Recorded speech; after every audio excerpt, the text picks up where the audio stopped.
Will she get here? She's not coming! You're wrong.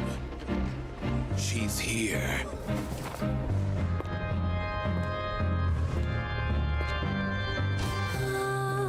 Si je pouvais vivre dans l'eau, le monde serait-il plus beau? Me pardonneras-tu, ô chère mère? L'eau dans son courant fait danser nos vies, et la cité elle nourrit, ainsi que toi, mon doux amour. But what about your wish? My wish.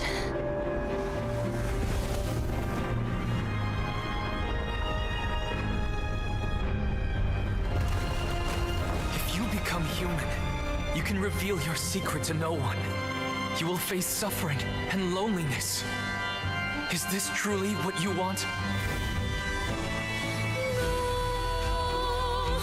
Le grand amour ne suffit pas, seul un adieu fleurira. C'est notre histoire de vie, douce et amère. Moi, je serai toujours là, à voir le monde et sa beauté, et ça ne changera jamais, jamais.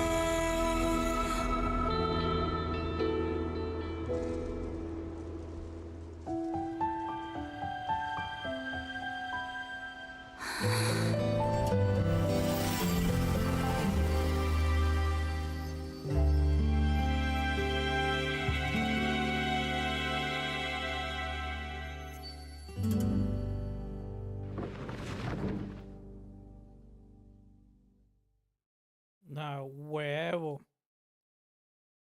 Ah, ya. Actualización por fin ha llegado. Ay. Ya nada más déjenme, hago login en el juego y ya pongo la pantalla del juego. Tengo que esperar a que se actualice dentro del juego todavía. Vamos a estar aquí yo creo que unos 5 minutos en lo que tardan de verificarse los archivos dentro del juego y ya. Podemos empezar con la historia de Arlecchino.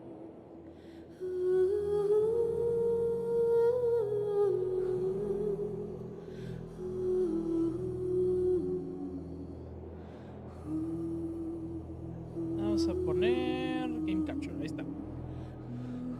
¡Va! ¡Qué rápido! Yo pensé que se iba a tardar más en descargar archivos. Verificar la integridad es lo que se va a tardar un buen rato.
¿Ya? No manches, qué rápido.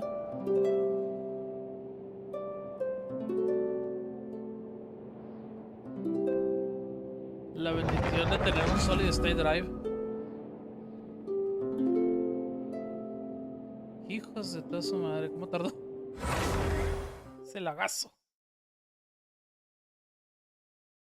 Lo que no me acuerdo si tengo el juego en high o lo tengo en medium. Se supone que en stream lo debería tener en medium. Está un poquito ya muy pesado el juego. Para tenerlo en epic o en high. Y la 3060 de 12 GB nomás puede hasta cierto cantidad de shader caché. Sad.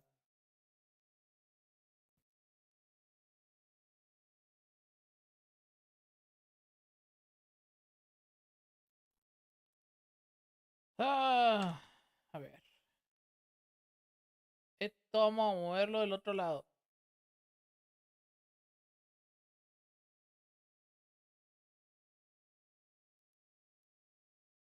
Porque necesito mostrar el UID. Reglas de la madre esta de Twitch.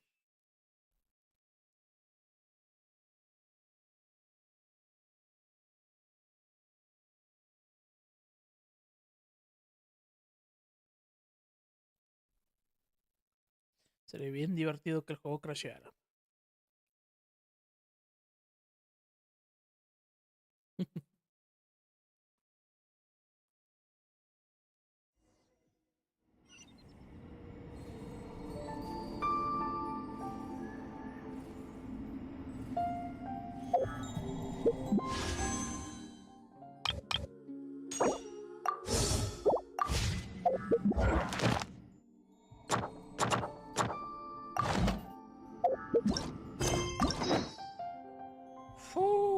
Claim.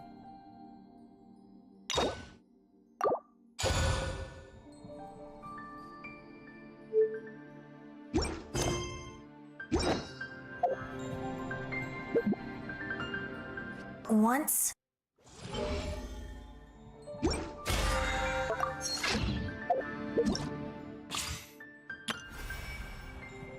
Ignis Purgatorius y Undersea Capital de los Homeland. Nueva área desbloqueada.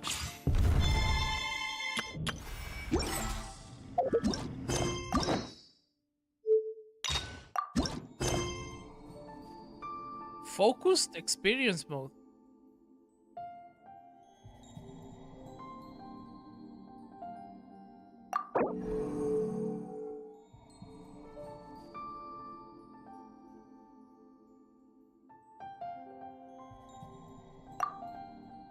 Wow. Esto es nuevo. It's been a while since we visited Poisson. Maybe we should head over and have a look around.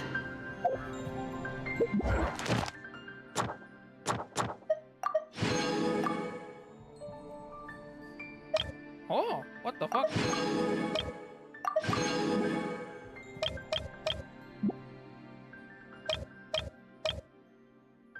Son nuevos.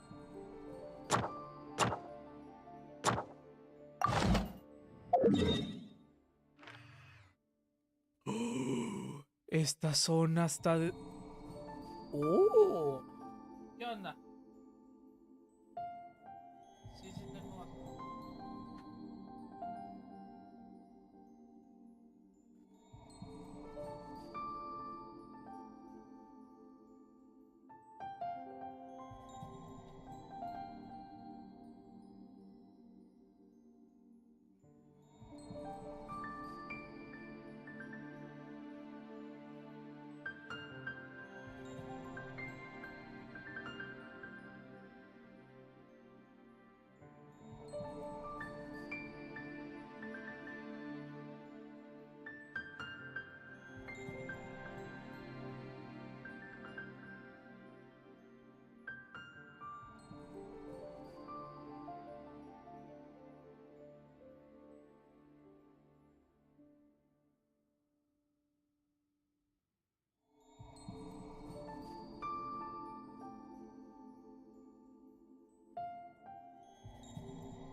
Ay, que literalmente lo tenía que esperar, si no voy otra vez tocar.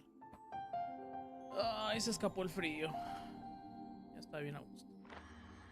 Pozón, vamos a pescado.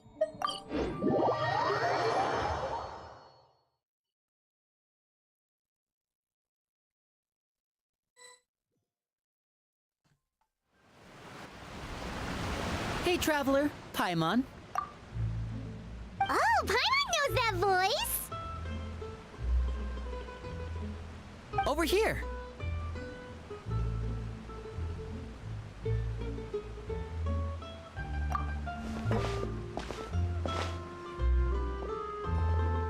To borrow one of the more popular turns of phrase at the moment, this appears to be quite the fated reunion. Running into you two out of the blue like this has really made my day. I certainly wasn't expecting it. You can say that again. What brings you to Poisson? Wait, Paimon's got it! You must be here for one of your magic shows, right? Actually, we've run into a bit of trouble on the home front, so Father arranged for us to stay in Poisson for the time being. Oh, shit. Oh, are Lynette and Fremine here too? Yep, along with most of the other members of the House of the Hearth. You may have noticed Poisson seems Most? a bit more crowded than usual. So you're saying nearly the entire organization has moved to Poisson? Sounds like you've run into way more than just a bit of trouble. What's really going on? Well... Since the two of you are so curious, Oh, perhaps shit. I can fill in the gaps. Cara de Paimon. You scared Paimon half to death! Father, you're here.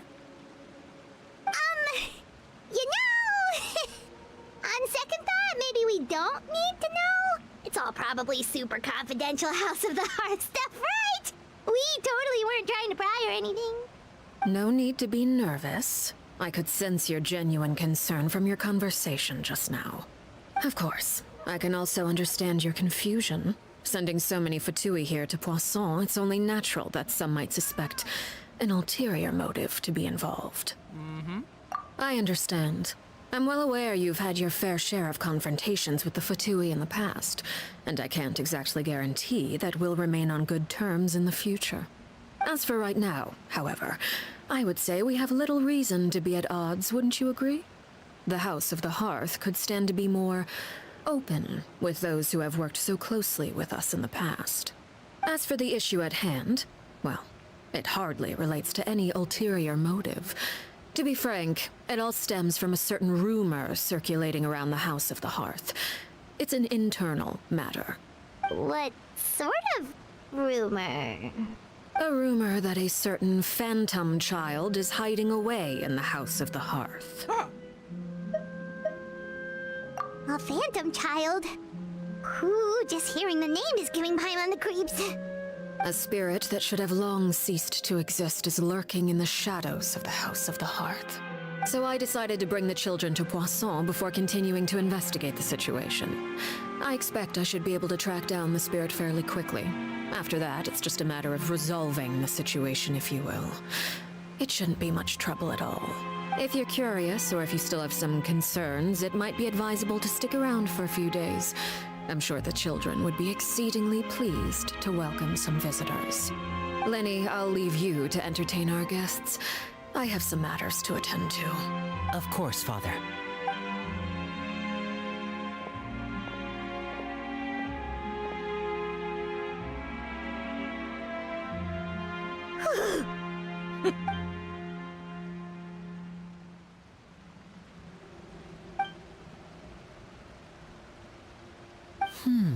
It has long been a dream of mine to invite you to our home and introduce you to my other siblings.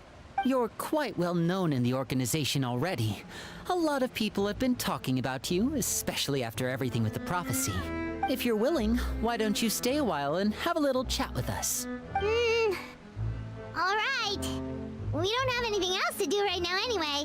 But let's be clear, we're just gonna be there as guests, okay? Don't get any funny. Oh, wait a second. For your guests, that probably means we'll be treated to lots of yummy food, right? Oh, fucking Of Paimon, otra course. vez. During our stay in Poisson, we've been helping out the locals with some fishing. We bring in quite the bounty every day. In fact, today's the perfect chance for me to show you what I can do in the kitchen. Let's go. I'll take you to where we're staying.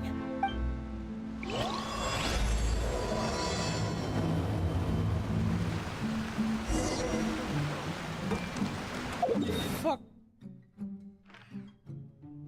Huh?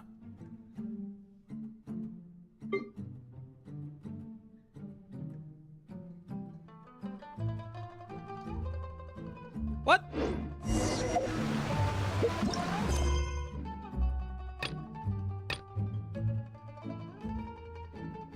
No.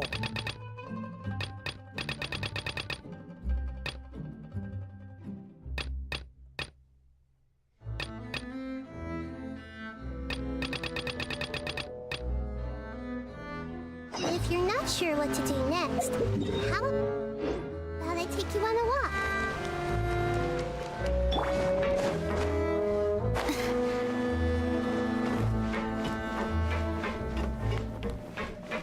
No ni más. Ahorita más tarde. Ya destrocé la mesa. We rented this house from one of the locals to use as a temporary base. I'll come back later and tidy up a bit. After that, it should be all ready for you to stay in tonight. Awesome, thanks! So, where are we off to now? Well, when I happened to run into you two earlier, I was actually in the middle of distributing some supplies. With this many people staying in Poisson, we have to bring in outside supplies every now and then. I should probably make sure the rest of these provisions get delivered. Otherwise, people might start to get antsy. Okay, we'll come with! There are all sorts of rumors about your organization floating around out there. Paimon's not sure if she could even take a wild guess as to what's true and what's not. But now that we finally have the chance to see a day in the life of the house, we can take a good look at how you operate! Well, you're more than welcome to come along. Just follow me.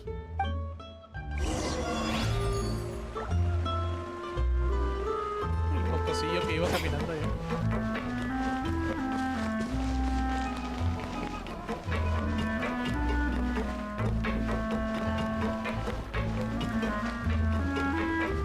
Ay, es arriba.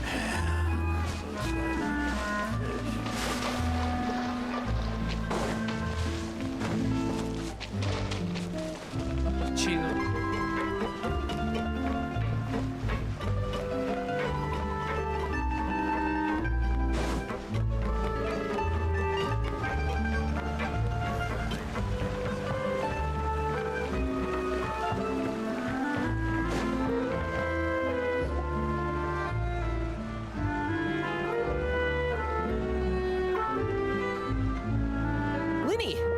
finally here.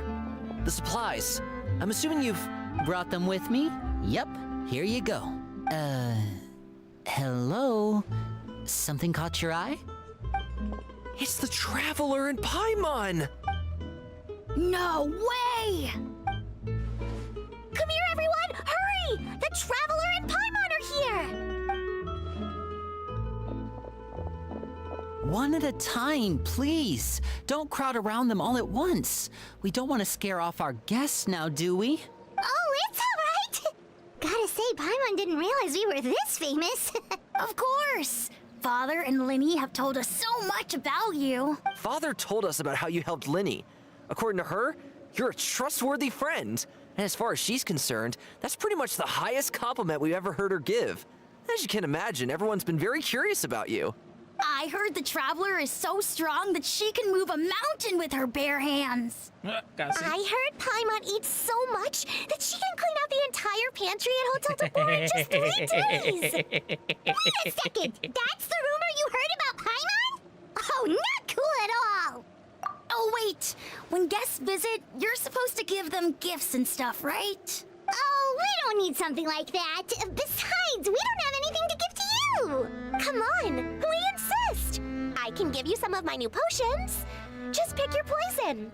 And by that, I mean medicine or actual poison. I've got both.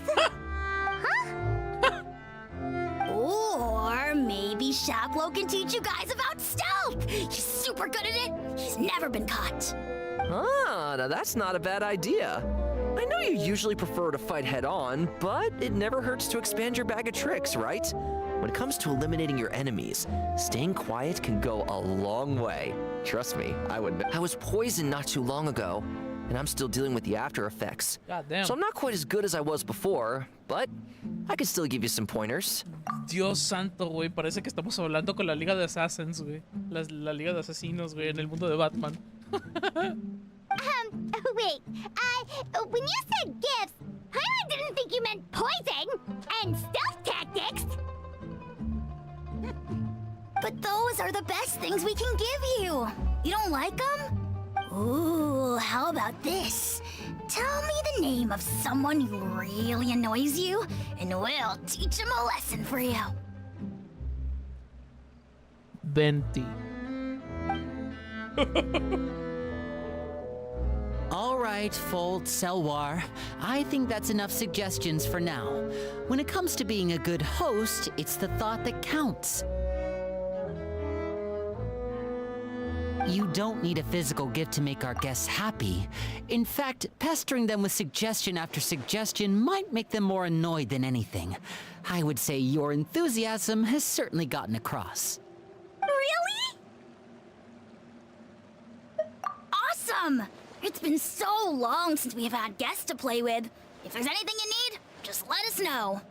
Yeah, especially if it's poison or something. I've got all sorts of potions for that. Well, we'll talk to you all later. We've still got supplies to distribute. All right, see you later. La chingada, güey.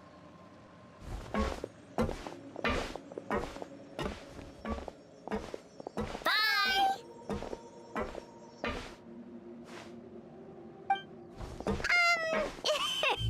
Lenny, about all that poison and stealth tactics talk just now.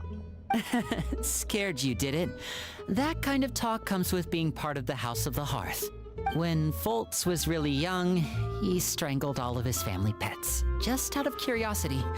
He was labeled a dangerous problem child and was abandoned by his family. Holy shit. Elwar has an unnatural obsession with potions. Psychopaths. Father has forbidden her from trying all the different concoctions she comes up with, but she still tries to test them in secret. You really have to keep an eye on that one. Chaplot is around my age. While I'm mainly responsible for collecting intelligence, he handles surveillance.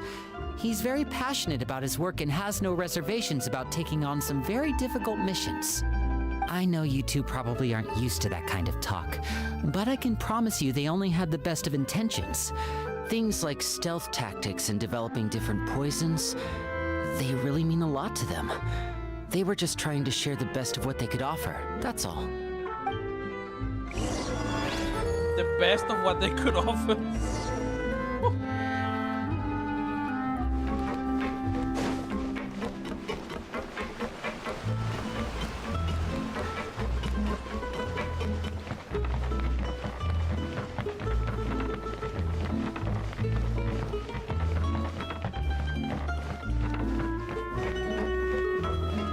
literal la Liga de Asesinos.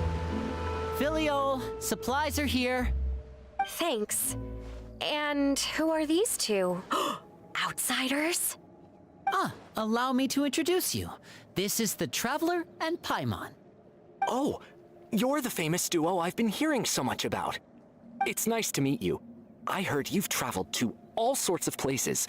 Is that true? Of course! We're making our way all across to that! Oh, good for you. You must be pretty familiar with Fontaine by now, then. Have you seen the new opera that started running recently? I think it's called... The 4,000 Thieves? Oh, this is the first we've heard of it. It seems like it's going to be fantastic. From what I've been able to tell from the posters, anyway. You should definitely check it out if you have the time. Oh, and there's The Blind Maiden, too. That one is supposed to have audience interaction. Seems pretty interesting. After this mission is over, I think I'll go get a manicure. Oh, maybe I should dye my hair. Wonder how much it'll cost. Is it just Paimon, or do these two seem much easier to get along with than the others? Looks like the House of the Hearth has some normal members after all. I heard that. Oh! Oops. I'm guessing you're referring to Foltz and the others. Yeah, we're definitely not all like them. I bet those crazies are practically foaming at the mouth right now. I'm sure they just can't wait to get back to Snezhnaya to carry out the plan. That's enough, Filial. Don't talk about family members behind their back, right? Whatever. Let's go. Guess this is goodbye then. If you ever have some time, we should go see the opera together.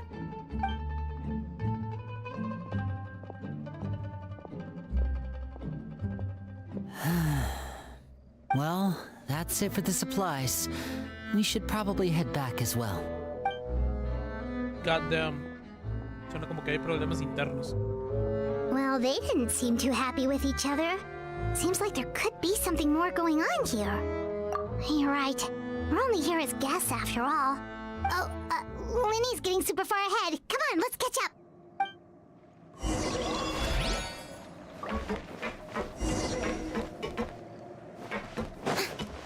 Oh, the fuck is the fellow?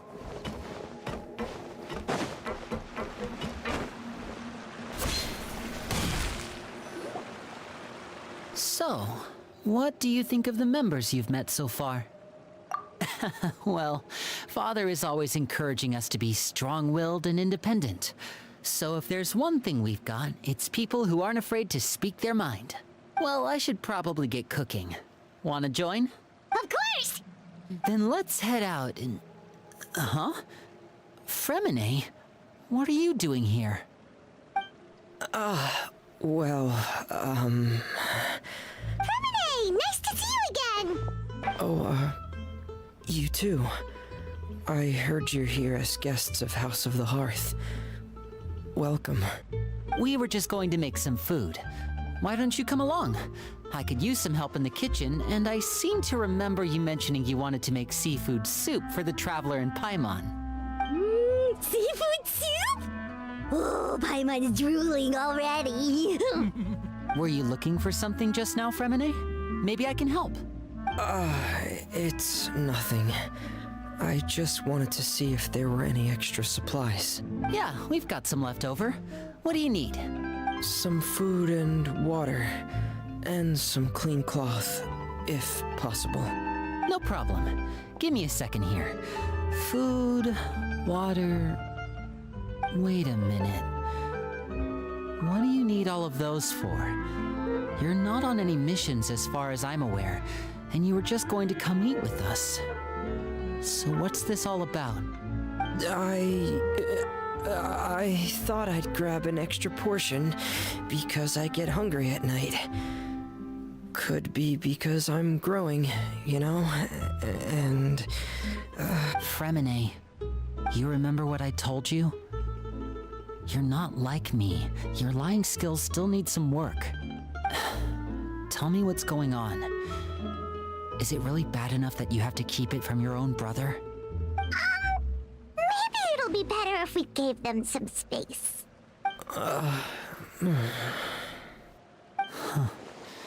This is the first time I've seen that kind of look on your face. Whatever happened, does it have something to do with Father? Yes. Just follow me.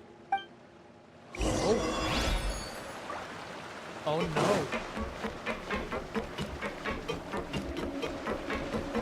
¿Qué hiciste?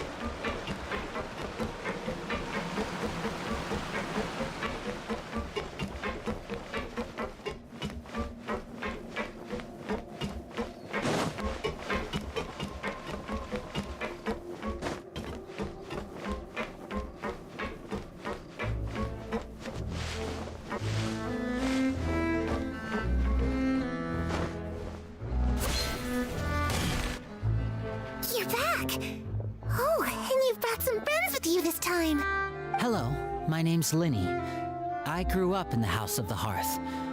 And you are? Hi, Linny. I'm also a child of the House of the Hearth, just like you.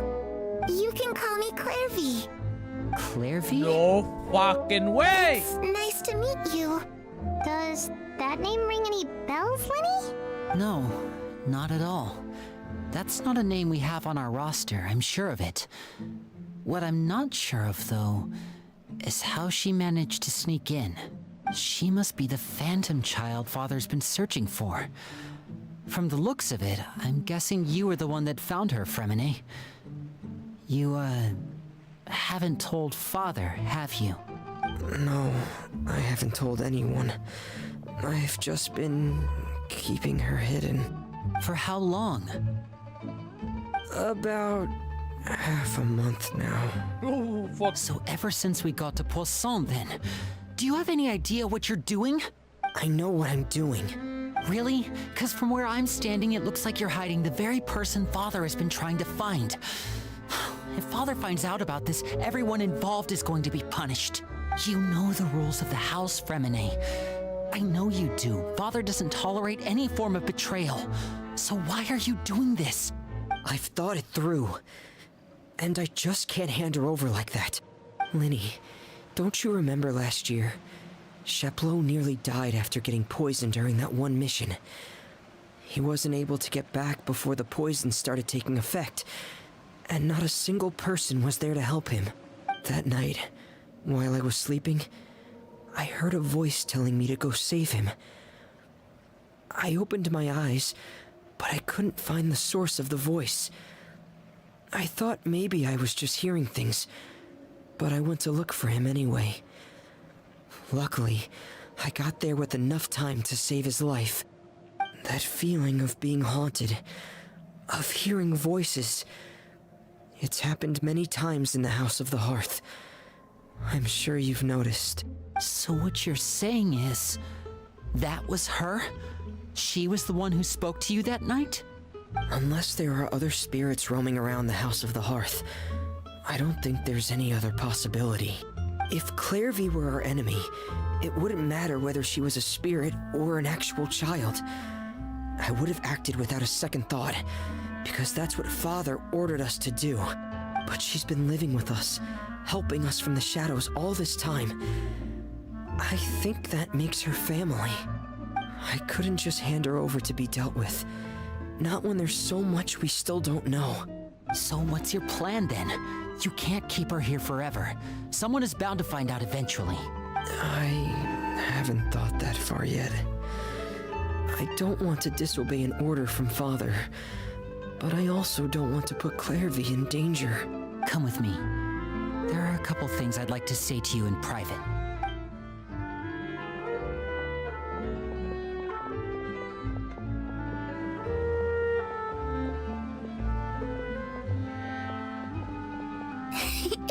Those two sure care a lot about each other.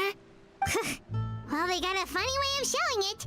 From where Paimon was floating, it sure seemed like they were about to bite each other's heads off. No way!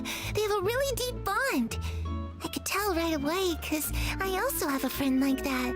I just don't know how long that kind of bond can last.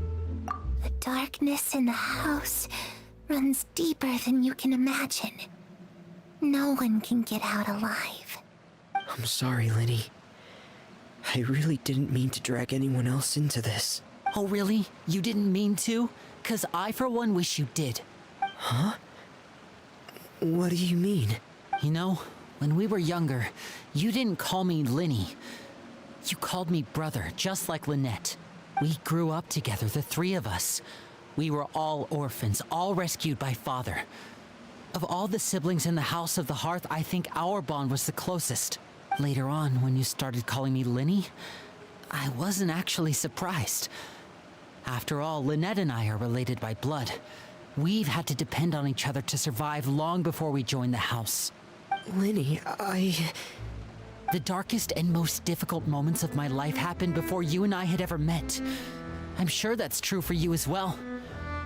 Even so, Fremine, we've stood by each other for all these years now, and to me, that means more than blood. You and Lynette are the most important people in my life. No one can replace you. So I won't let you face anything alone. Not if I can help it. Oh, looks like things are getting kinda heated between Linny and Fremine. Maybe we should go check on them. Oh, it's raining. I should put my clothes away. Huh?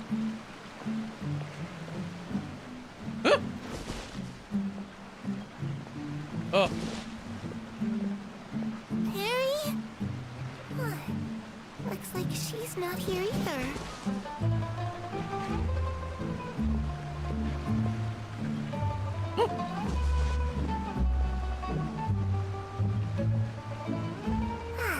It's time to leave. Holy shit, si es un fantasma.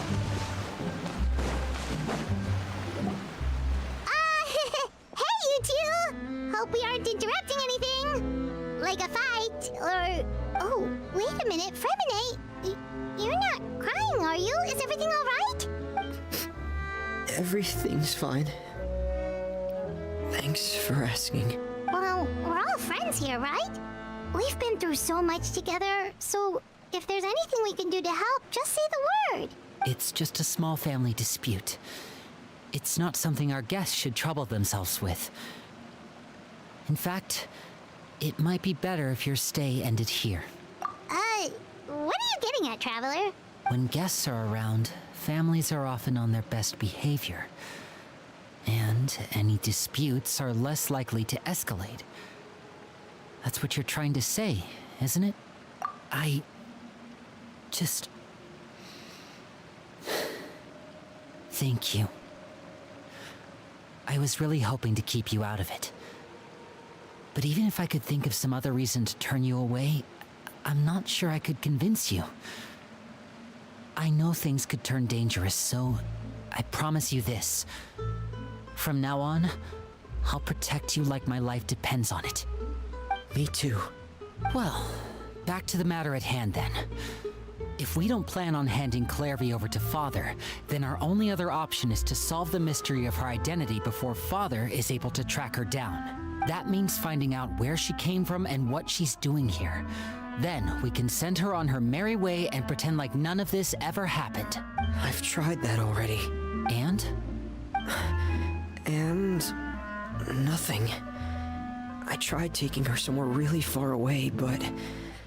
after some time, she just reappeared. She even came with us all the way to Poisson. It seems like wherever the house is, she follows. I don't know much about spirits. Do you two have any ideas? Let's see here. Paimon remembers hearing something like, if you fulfill a spirit's last wish before they died, they'll let go of whatever's keeping them here and return to the ley lines. Oh, it's just that Paimon doesn't really remember where she heard that, so it's not guaranteed to work or anything.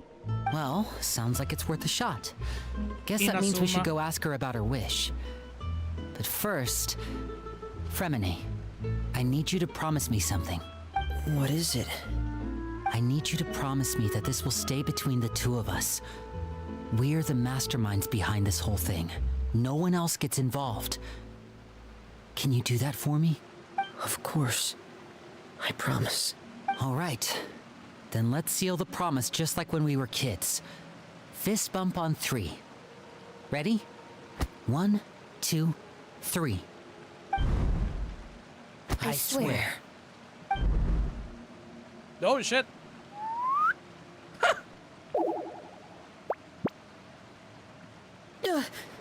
Whoa! Lynette! But what a surprise! What brings you here, dear sister? I wonder why. And, when exactly did you get here?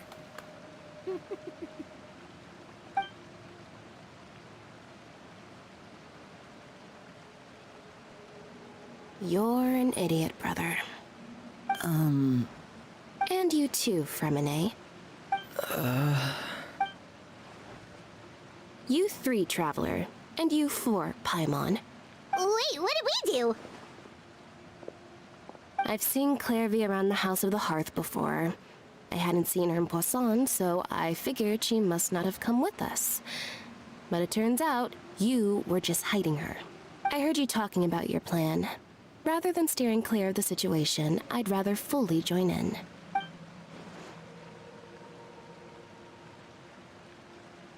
If you don't agree, I'll have no choice but to report everything back to Father. Simple as that. Whoa, blackmail. You're not giving us much wiggle room here, Lynette. Well, I guess we're all in this together then. After we talk to Clairvy, we'll figure out our next move. There's no time to lose. Let's go.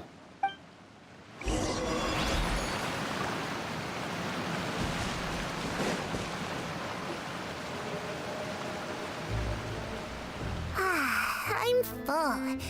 Thank you for bringing me this food, you guys. She said she's full, but the food doesn't look like it's even been touched. That's right. Based on what I've been able to observe, it doesn't seem like Clairvy can interact with the physical world at all. Still, when she's presented with food, she'll always linger around it for a good little while.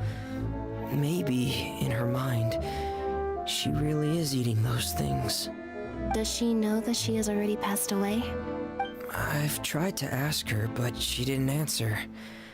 My guess is that she's just as confused as we are. Or maybe she couldn't understand the question at all. Clairvy, if you've got some time, I'd like to ask you a few questions. Sure. Oh, another new friend. Hi, I'm Clairvy. Hello. Clairvy, how did you join the House of the Hearth? Huh? Isn't it the same for everybody? The knave brings you here and then you can't leave. It's just that your name, it's not on the roster. And I've never seen you before. The roster? Oh, I get it now. I think there might be some things you don't know about this place. The people in charge, they're not as nice as they look. They say they keep a roster, but it's not complete. There are a lot of people who aren't on it, and never will be. In this house, some people are family, and other people are just test subjects. Those kinds of people aren't ever going to get a place on the roster, unless it's the roster of people who've been executed. Wait, does that mean the knave... she... Is there anyone that can vouch for you? Perry. She's my best friend. She's the only one I trust in this place. Have either of you heard of that name before? No. Me neither. Clairvy, Perry. Neither of those names are on the roster. But it seems like she's telling the truth. Either that, or this kid's already got a bag of tricks bigger than mine. Maybe we should try a different approach. Clairvy, do you have a wish? A wish? It can be anything you want. Just imagine. It's your birthday, you're blowing out the candles, and your wish is...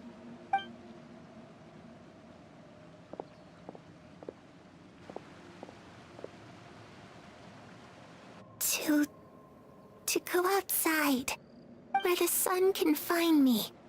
That's it? Well, that sounds easy enough. The darkness in the house runs deeper than you can imagine. No one can get out alive.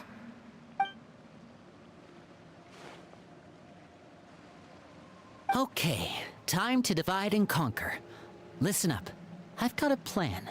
I'll try and find a way to use basic illusory magic to take Clairvy outside and bring her somewhere with sunlight. Lynette, try and find the list of executions that Clairvy was talking about and see if her name is on it. Fremine, you stay in Poisson. We can't be the only ones who've had run-ins with Clairvy. I need you to collect intel on everything she's said and done. Understood. I'll try my best. What about us? What should we do? I really appreciate your willingness to help, but this is a family matter. I don't want to drag you in too deep. It's too risky. Let me think. Since Father considers you to be guests, maybe you could stick by her side for a little while.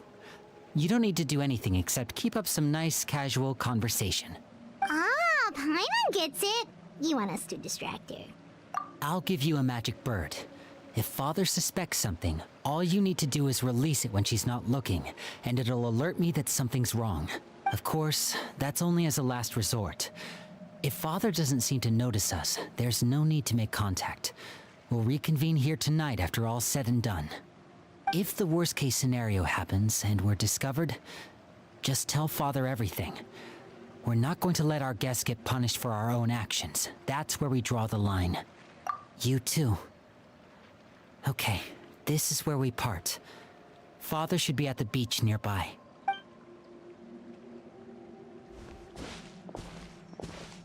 I really hope this goes well. No, it has to go well. That's the only way this can get resolved.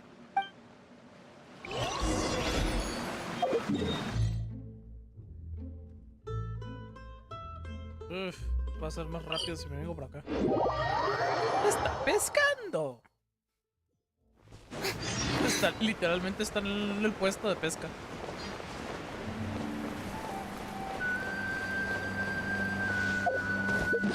A ver, momento.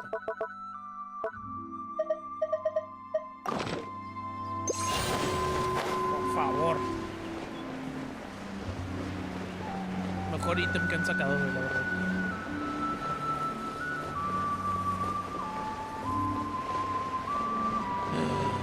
Child! Tartaglia!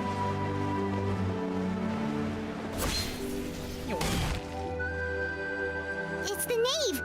And... Child! Hey! Aren't you supposed to be in Snezhnaya recuperating? What are you still doing in Fontaine? Oh, it's you two. I didn't expect to run into you here. I was unconscious for quite a while after the fight in the Primordial Sea. After I woke up, I realized I was being taken back to Snezhnaya, and well, I couldn't have that now, could I? Not when I've still got unfinished business here in Fontaine. So, I mustered up all my strength and made the journey back on my own. What sort of unfinished business are we talking here? It has to do with Skirk, my master. I really wanted to meet up with her, but by the time I got back, she had already left. I still have so many questions for her.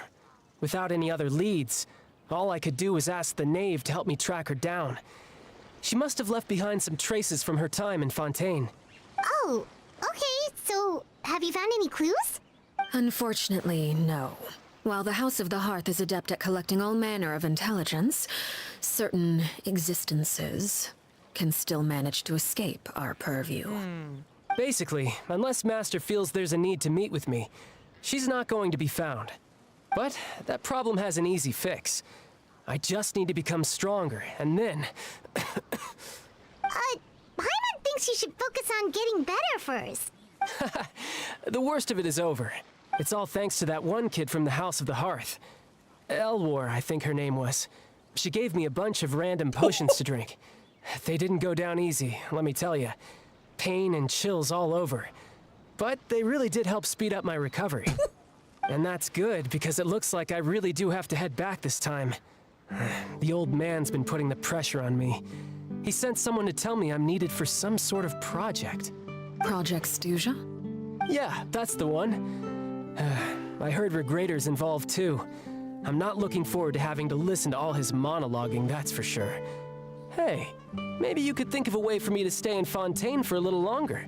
Helping Linny and the others brush up on their fighting skills would be far more interesting. If you and I could spar, that would be even better. I've been waiting for a chance to see you go all out. And what a sweet little daydream that is. But I also have a role to play in all this. I'll be leaving Fontaine shortly as well. Besides, considering how little they see fit to step outside the homeland, being called on to return to Snezhnaya by such illustrious dignitaries, what a great honor. Wouldn't you agree? One I could do without, I'd say. Is it just Paimon? Or does it kind of seem like they're... So, dear guests of the House of the Hearth, to what do I owe the visit? Well, we just... right. We're super close to Linny and the others, but we still don't know much about you. Is that so? Introductions have already been made, have they not? Oh, well, you see, there's only so much you can learn about someone from a short introduction. At least tell us something a little extra, like, why do you call yourself father? Huh, good question. I'd also like to know. The fact that you have to ask tells me our intelligence work has been quite successful. Telling you the answer to that question would only serve to undermine that success. And we can't have that. Now can Por we? favor. Spoken like a true diplomat. That was some expert sidestepping right there. Well, if there's nothing else, I think I'll take my leave. I still have a small matter to resolve at home. Wait, don't go!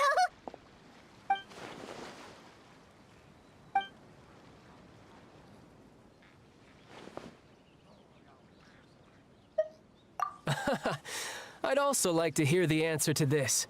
I've met some of the members of your organization, and they all seemed like really good kids. They actually reminded me of Tonya and Tusser. Which, by the way, if you ever betray them, I'm just letting you know, I won't let you off easy. And why would I betray them? Well, you've already betrayed the House of the Hearth once, haven't you? Ooh. At least, that's what I heard.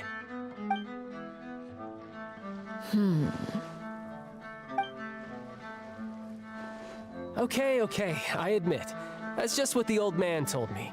The rooster, I mean.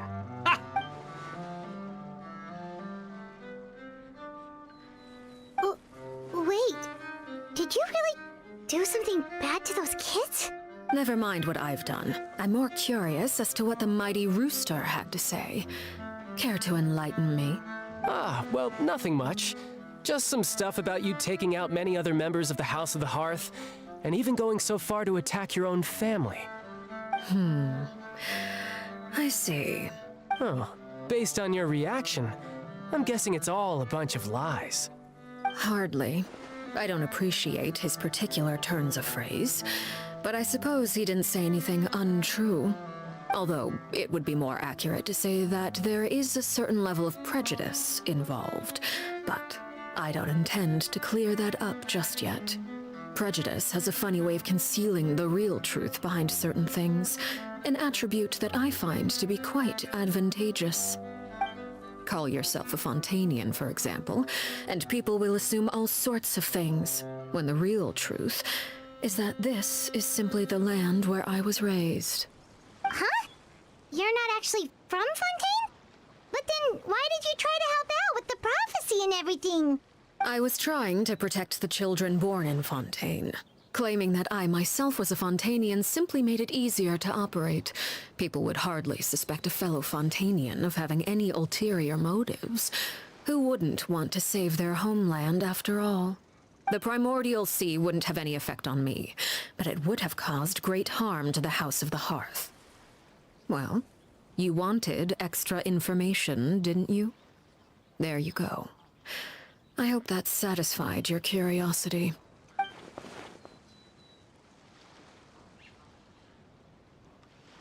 So, you stayed in Fontaine for the kids. I guess I was wrong to believe you'd betray them. Apologies. Looks like I was holding on to some prejudices myself. Good. Like I said, I like it when others have misconceptions of me. Actually, while I was recuperating at the House of the Hearth, there was something else that really caught my attention. I heard that members always resolve disputes and arguments with a friendly spar, and the loser has to back down. Seems pretty cool if you ask me. Would also give them plenty of opportunities to hone their skills. Well, that's only a recent development. In the past, such spars weren't nearly so friendly. The losing party would lose everything, including their life. They were that high stakes? Whew, at least that's not a thing anymore. Well, the current atmosphere's not half bad. I'm a bit jealous, actually. You've got so many family members around you, and you even get to live with them. Having a lot of family around means dealing with a considerable amount of bickering and scheming. Once Tonya and Tusser enter their rebellious phase, I'm sure you'll understand. Just imagine. Tusser becomes obsessed with plucking out strands from the rooster's mustache, or Tonya decides to dye her hair 42 different colors. Okay. I get the picture. That is so funny.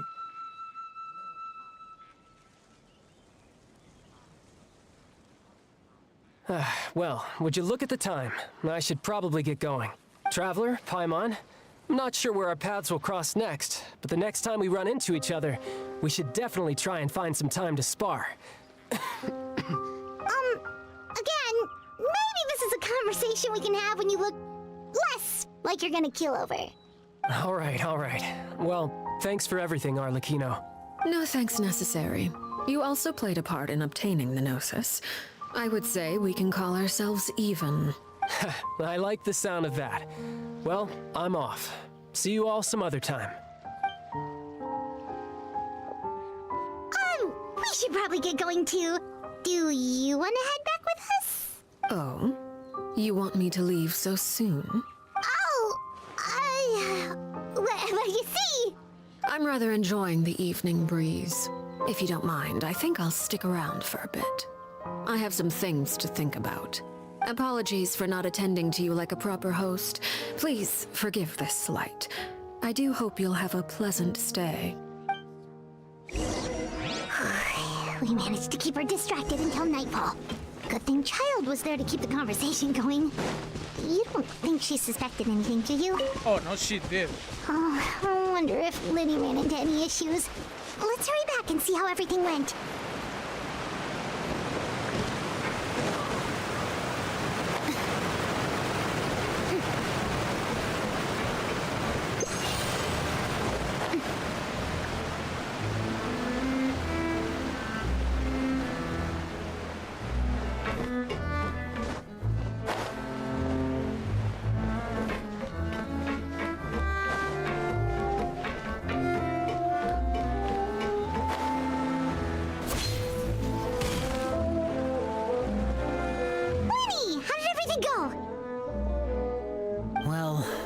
Long story short, we ran into a small issue. Clairvy can't go into the sunlight. Everything was fine at first. She followed me up to the surface just like I told her. But as I led her out of the shadows and into the sunlight, she vanished. I turned around and there she was, standing at the edge of the shadows, silently watching me. Huh. Maybe she's afraid of sunlight, or... No, it wouldn't be her wish if that were the case. Well, we could always try pushing her into it. Oh, true. I've pretty much tried it all already. Nothing worked. Eventually, the sun went down, so all I could do was bring her back here. How did it go with you, Lynette? Good. I've got the list. It's right here. Really? Well, what are we waiting for? Let's take a look!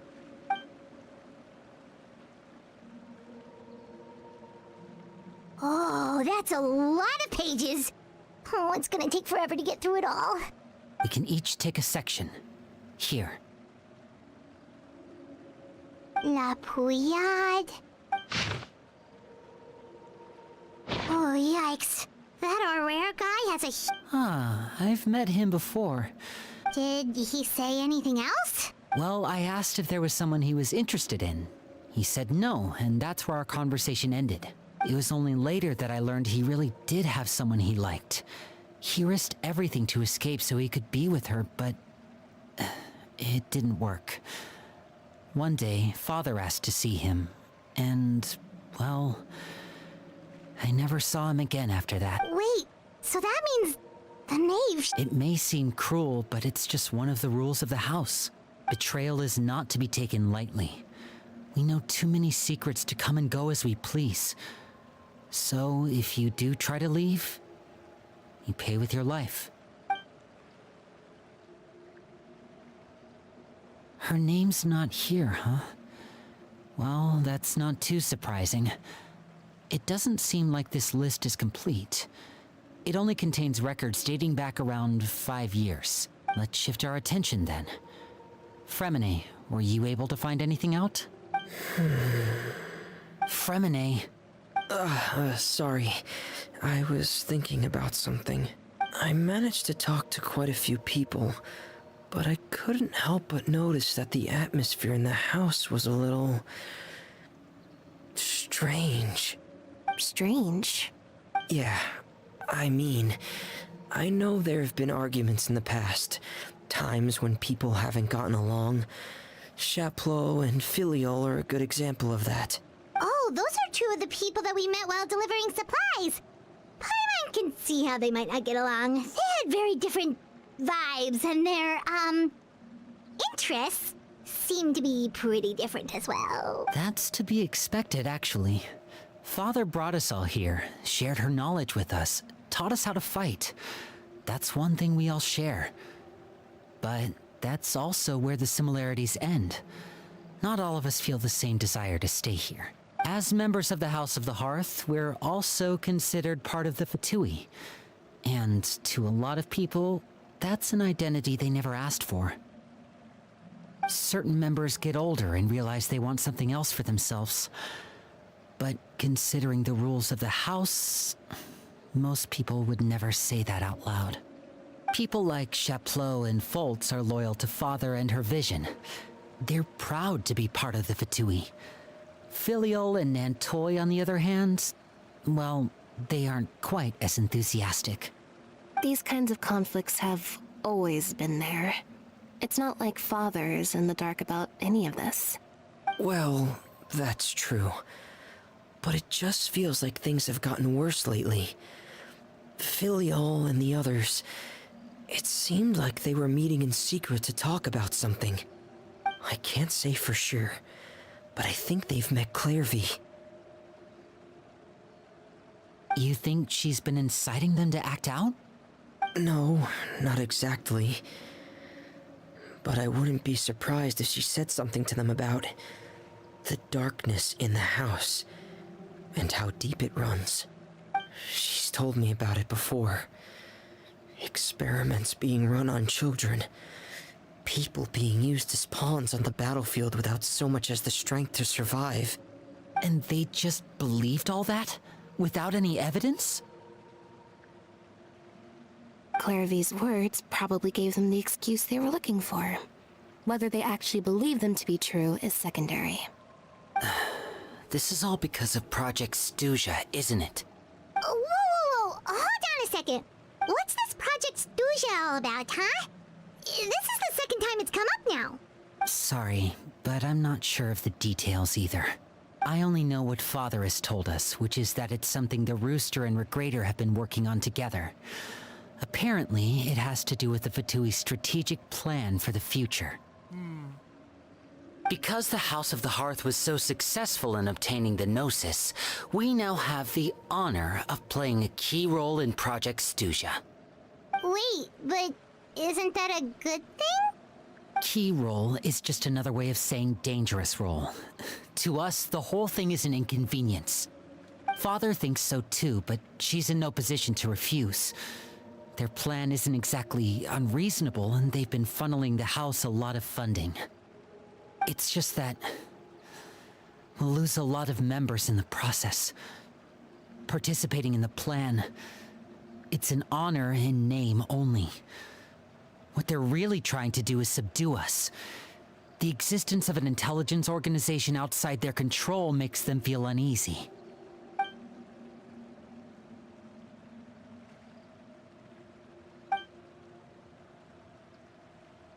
Okay, super complicated top secret Fatui business aside, what does all of this have to do with the conflicts you were talking about earlier? Paimon doesn't get the connection. External pressure has a way of exacerbating internal strife. You can't overlook the power of fear either. People are afraid of dying, and that fear is often the impetus for a lot of stupid decisions. I thought resolving the Clairvy situation would make everything go back to normal, but it looks like things are more complicated than I thought. If we leave Filiol and the others to their own devices, sooner or later, Father will be forced to take action. We can only focus on one situation at a time, brother. You're right. Even if we confront Filial and the others, it won't do any good. It might even make matters worse. We should focus on Clairvy for now. Well, it's getting late. We should head back and get some rest. We'll try again first thing tomorrow. Lynette, you stick with me this time. Fremine, keep a close eye on Filial and the others. Make sure they don't do anything they'll regret. Good work today, everyone. Have a good night, and I'll see you tomorrow.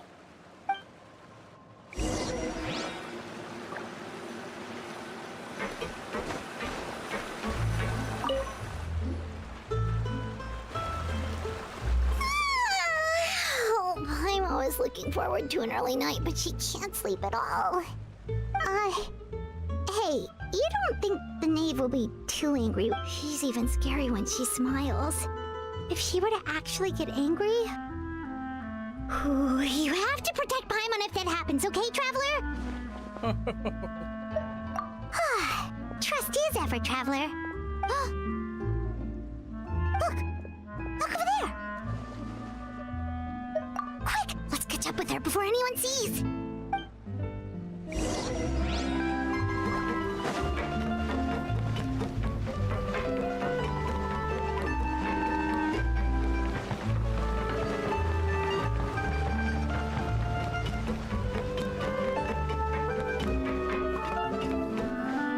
Over there!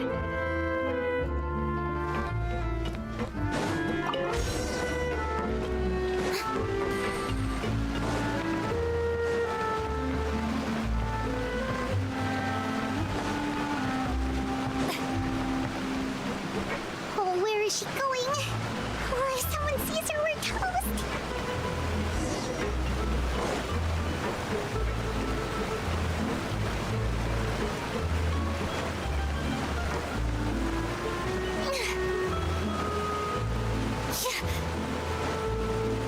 Huh? Oh, look! She stopped!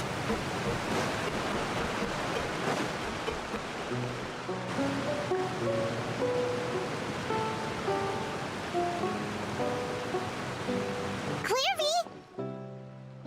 Shh! I opened the window while no one was looking.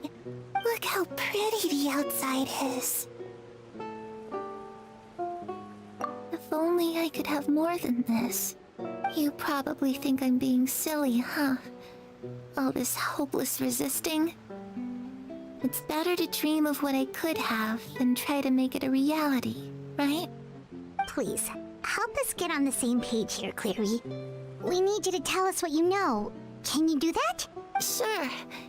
Although, after you hear all this, I think you might regret that decision. Everyone in this family is nothing more than a tool. Something to be used and exploited. As long as you're useful, you get to stick around. Lose your value, and you're handed over to the doctor, experimented on, and given a fate worse than death. I've seen it happen again and again, and I've had enough. You're saying the knave did all that? It's just, that doesn't seem like something she would do. She's scary and all, but it seems like even she has lines she wouldn't cross. I knew you wouldn't believe me. Everyone thinks she's a good person. They all think of her like a real mother. Mother? But she doesn't deserve that title. She's disgraced it and tarnished it. And if I had things my way, I'd never see her again. If only Perry were here, she'd understand. Perry. There's that name again. Also, Paimon's getting a strange feeling. It almost feels like she's not really here with us. Paimon can't tell if she's actually talking to us or if she's mistaken us for someone else. Well, in any case, it seems like she really needs someone to talk to. We should keep her company for a little longer. She looks so young. But it seems like she's been through a lot. It's getting windy. I should close the window. Ooh, look at the moon. Isn't it pretty? Hey, wanna hear a secret? I heard that if you look up at the night sky in Snezhnaya, you can see the aurora. It's supposed to be super pretty. Even prettier than the moon tonight. Perry and I promised each other that once we're older, we're gonna go see it together. But I can't find her. I'm worried she's also been... No, that wouldn't happen to her. She's special. Mother likes her a lot. I should really go talk to Mother, but we just fought.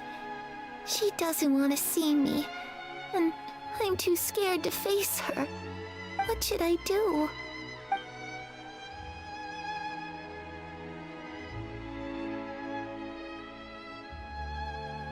El pinche pájaro.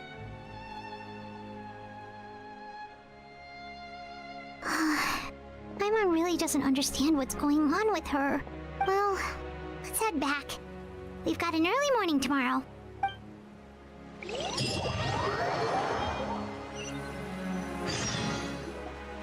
All right, looks like we're all here. Let's go ahead with the plan. Oh? What is it? Ay. Ew. ¿Me puedes mandar un WhatsApp?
Interrupciones tras interrupciones. Ya quiero que se vaya a dormir. Son las 9:53, güey. No manches. What makes you ask that? Well, we kinda ran into Clairvy last night, and that's what she told us. We met the doctor back in Sumeru. He's super dangerous, and he's done all sorts of bad things. It's possible that Father and the Doctor have had certain dealings, but I don't think Father would work with him. We're not really on the same side, so there's not a lot of trust between them. That doesn't exactly set the stage for a successful partnership. I did hear, though, that when Father first became a Harbinger, the Doctor offered to work with the House of the Hearth. Father rejected most of his proposals, except for one. It had to do with some sort of secret experiment. Secret experiment? Could that be what Clairvy was talking about? I don't think so. I don't know any details about the experiment itself, but I do know it's an entirely independent operation. The Doctor only proposed a direction for the research. That was the extent of his involvement. I still don't think that counts as working together. The details of the experiment are confidential, but complete records are kept on all participants. That doesn't seem to be the case with the situation Clairvy referred to. I know you don't agree with some of the Fatui's methods, and I'm not asking you to. But I am asking you to trust us on this. The House of the Hearth has its own principles. There are certain lines we're not willing to cross. Alright, that's good to hear at least. Clairvy seems to think the Knave and the Doctor worked together to do something horrible. If that turned out to be true, Paimon doesn't know how he would even face you guys. It's just that it doesn't seem like Clairvy is lying either. The easiest thing to do would be just ask the Knave directly, but Paimon doesn't think she'd tell us. Father didn't come back last night. She's probably still near the shore. We'll be counting on you to distract her. Lynette, you're with me. Fremine, you know what to do. Be on your guard, everyone. All right, let's get to it.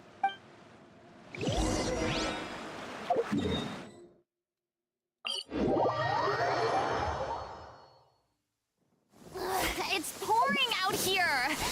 Wait, the water levels aren't rising, are they? Oh no, PTSD.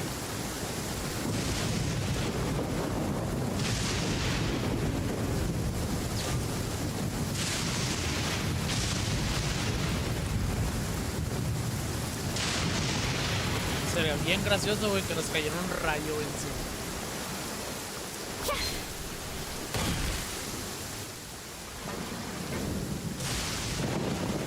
Ah, it's you two again. I must say, you look a bit pale. Did you have trouble sleeping last night? A little. Perhaps if you had less on your mind, you'd be able to absolve yourself of such troubles. So what are you planning to do now? Catch up on some sleep? Or should I give you some time to rack your brain for a topic to discuss before I ask any questions? Although I must profess to being curious. Without child here, how do you plan on distracting me? Us? Distract you? A good one, but... Looks like you could have used some extra time to think. No matter.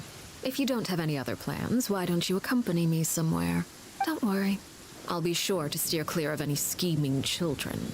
The ocean breeze is sure nice today. Children always think they can hide things from the grown-ups. But nothing gets past me. Least of all a little scheming. I think I'll let them have at it for a little longer. I can be very patient. Well, I'll leave you to think things over. If you're so inclined, meet me outside the Palais Mermonia. Good things come to children who do as they're told. So I do hope you decide to tag along. If only for your friends' sakes. What should we do? Release the bird and follow her. She clearly knows about everything we've been doing, and Paimon doesn't think it'd be a stretch.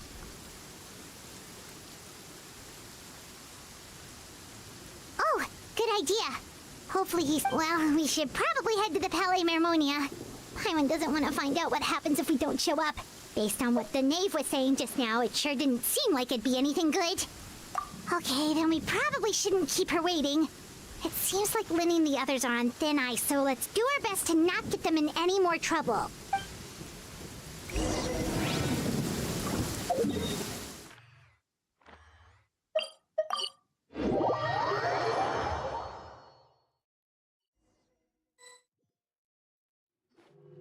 Seeing as we still have some time before my meeting, we might as well enjoy some pleasant conversation while we wait. I'm glad to see you get along with my children. Being surrounded by good companions is necessary for a child's development. You're not planning on doing anything to them, are you? I assume you're referring to Linny, Lynette, and Fremine, although there's that situation with Filial and Nentoy as well. It appears quite a few people have been acting out lately. No matter. I'm not one to discriminate. All those who betray the house meet the same fate. There are no exceptions. Does that mean you're going to kill them? Oh, are you here to beg for their lives? I'm sorry to disappoint, but the rules of the house change for no one. In my organization, everyone is responsible for their own actions. But don't you care about them at all? They really respect you. They even call you father. You must feel something for them. Any organization in which feelings come before principles is one destined for ruin. The House of the Hearth is hardly an exception. You could say our principles are more stringent than most. Perhaps I can offer you this consolation at least. As our guests, you two will not be held accountable along with them.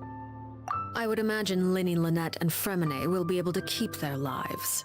As for Filion and Toy and the others, I'm afraid there's little I can do. They can try to escape, but once you know our secrets, there's no getting out alive. But that's awful. Ah, you seem concerned. Out of consideration for my guests, I suppose I could turn a blind eye for a little longer. If Linny and the others manage to dispose of Clairvy in the meantime, all evidence of their wrongdoing will be lost. In that case, I could hardly punish them for something I couldn't prove. If their efforts are unsuccessful, on the other hand, all will be held accountable. And the punishment will be severe. Dijo Clairvy. Of course. Oh, and here, I believe this belongs to you. Do try and keep better track of it next time. It takes a considerable amount of time to train a bird like this. It would be such a pity if you were to lose it permanently. Wait, where did you get that? Well, I'm afraid that's all the time we have to chat. Now, for the matter at hand. I asked you to meet me here because I have business at the Palais Mermonia. It has nothing to do with you, but I think it would be prudent for you to stick by my side for the time being. There will always be time later to run off and tell Linny what you've learned. Well, time to go. Looks like we wrapped things up just in time. Goddamn!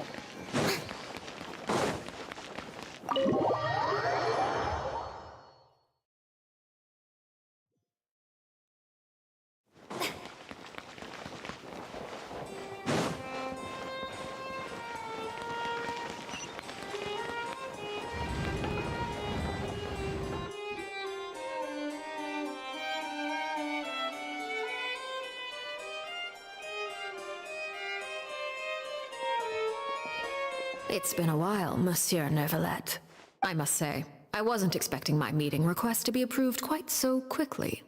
The Palais Mermonia operates with an efficiency worthy of admiration.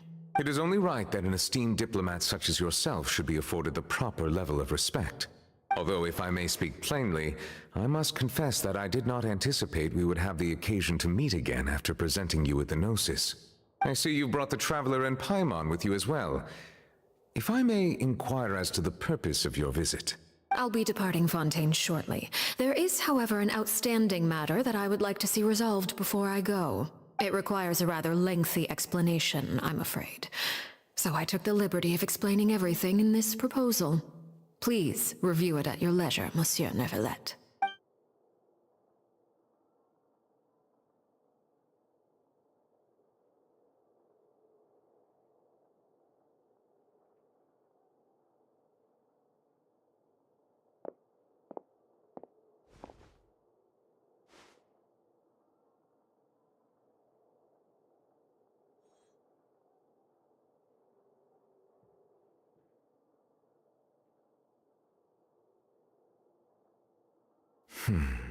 I understand your request. However, at the risk of causing offense, I must admit that I fail to see why you would wish for such a thing. I heard you have a certain fondness for water tasting, Monsieur Neuvillette, so allow me to use water as an analogy. A family is like a large body of water with countless rivers flowing in and out. As someone who watches over this system, I would hope that each river that flows from the source will eventually reach the ocean. Of course, objectively speaking, I know this is impossible. Most of the rivers will dry up along the way, disappearing into the ground and leaving nothing but a barren riverbed behind. Not all rivers are destined to reach the ocean, but I would not see their existence rendered meaningless. I believe the water that flows within them is simply meant for a different destination, like a field in need of irrigation. Or perhaps the glass of a certain water-tasting enthusiast. Did you get any of that, Traveler? va a... Your words paint an optimistic picture indeed. Allow me to remind you, however, few among us are willing to sip from a glass filled with tainted water. Va a regresar a Snezhnaya, pero la casa de The House of the Heart no va a ser parte del Fatui y quiere pasar solo a Monsieur Neuvillette. It may have been tainted at one point in time, but not to worry. I'll make sure it's strained of all impurities and returned to its cleanest form.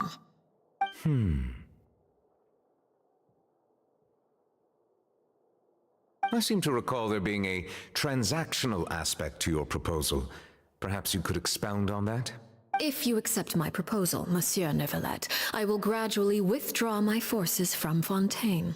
And, unless absolutely necessary, I will no longer carry out any special missions within Fontaine.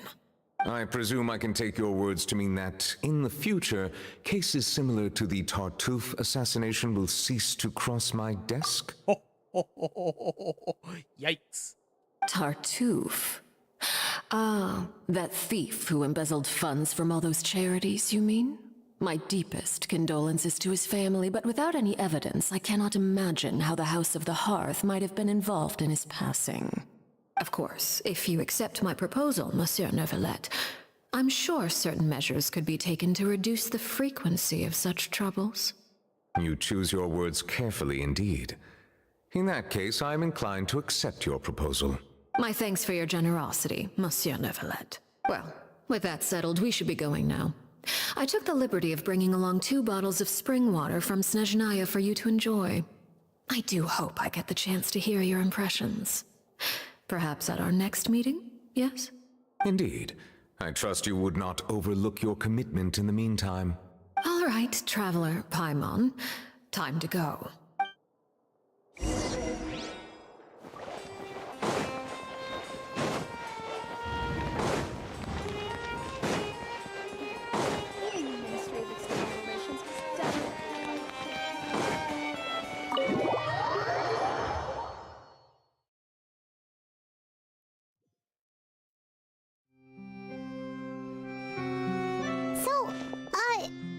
What exactly were you talking about back there?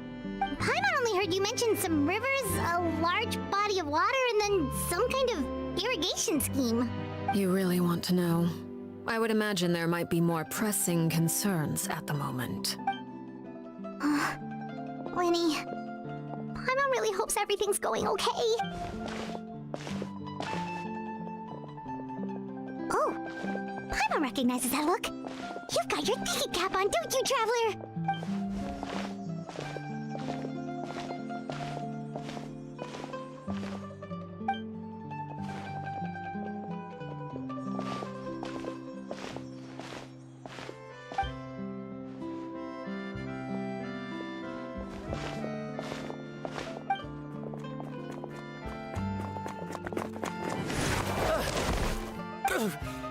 Oh, shoot. Are you all right? Oh, jeez. I'm so sorry. I was so focused on selling these papers, I wasn't looking where I was going. Well, let me make it up to you at least. Here, take this paper. On the house. Oh, you don't have to give us anything. Please, I want to. It's not like I'm short on supply. All the extras will be useless come tomorrow anyway. It's my fault, really. I was just trying to bring home some extra mora for the family, but I bit off more than I can chew. I haven't had many takers today, so I'm still swimming in papers. What's going on here? Nothing much. I just ran into your friend here on accident. I should probably get going, actually, so... Hold on. Of course, I'm happy to compensate you with mora, it's just... I don't have any on me at the moment. I'll take 3 papers. Here, your payment. Oh! Thank you for your patronage. May the Archons bless you with good fortune. If only I had the chance to run into such generous customers every day. I should probably just take on a smaller inventory though, right? I'm getting married soon, so sometimes it's hard to not get ahead of myself. Anyway, I should head out. Well, now that my affairs are settled, we should take the boat back to Poisson. We've even acquired some light reading to enjoy along the way. Actually, why don't we stick around for a little longer? Paimon just realized how hungry she is. She can't head back to Poisson on an empty stomach. It appears you two are under the impression that delaying our return will somehow alter the situation in your favor. I'm sorry to ruin your fantasy, but your efforts are meaningless. That being said, I could be persuaded to give Linny some extra time. I just have one condition. If you agree to my request, I'll even answer some of your questions. You're quite curious about Clairvy, are you not? And my relationship to her. Wait, why are you being so generous all of a sudden? You're not gonna ask us to do something bad, are you? You overestimate yourself. You don't have the talent for bad things. Then what can you possibly...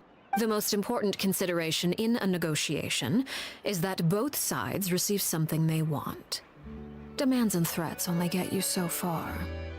Wonderful. Here it is. When the time comes, make the choice that you deem most appropriate in the situation, and lend your help to the House of the Hearth. Okay, sounds normal enough. But what do you mean, when the time comes? When is that supposed to be? That is for you to decide. Then we have a deal. Follow me.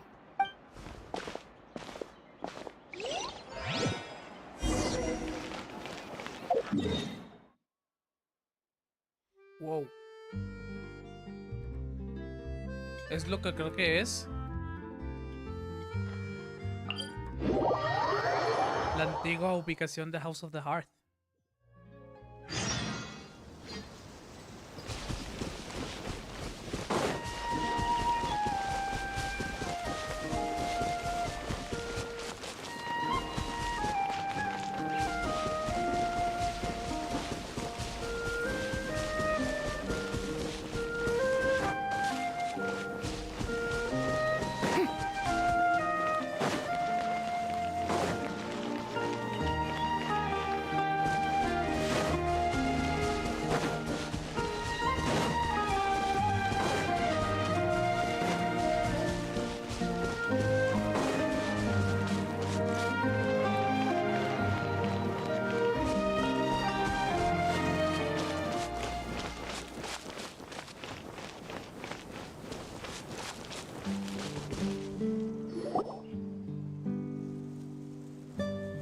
What is this place?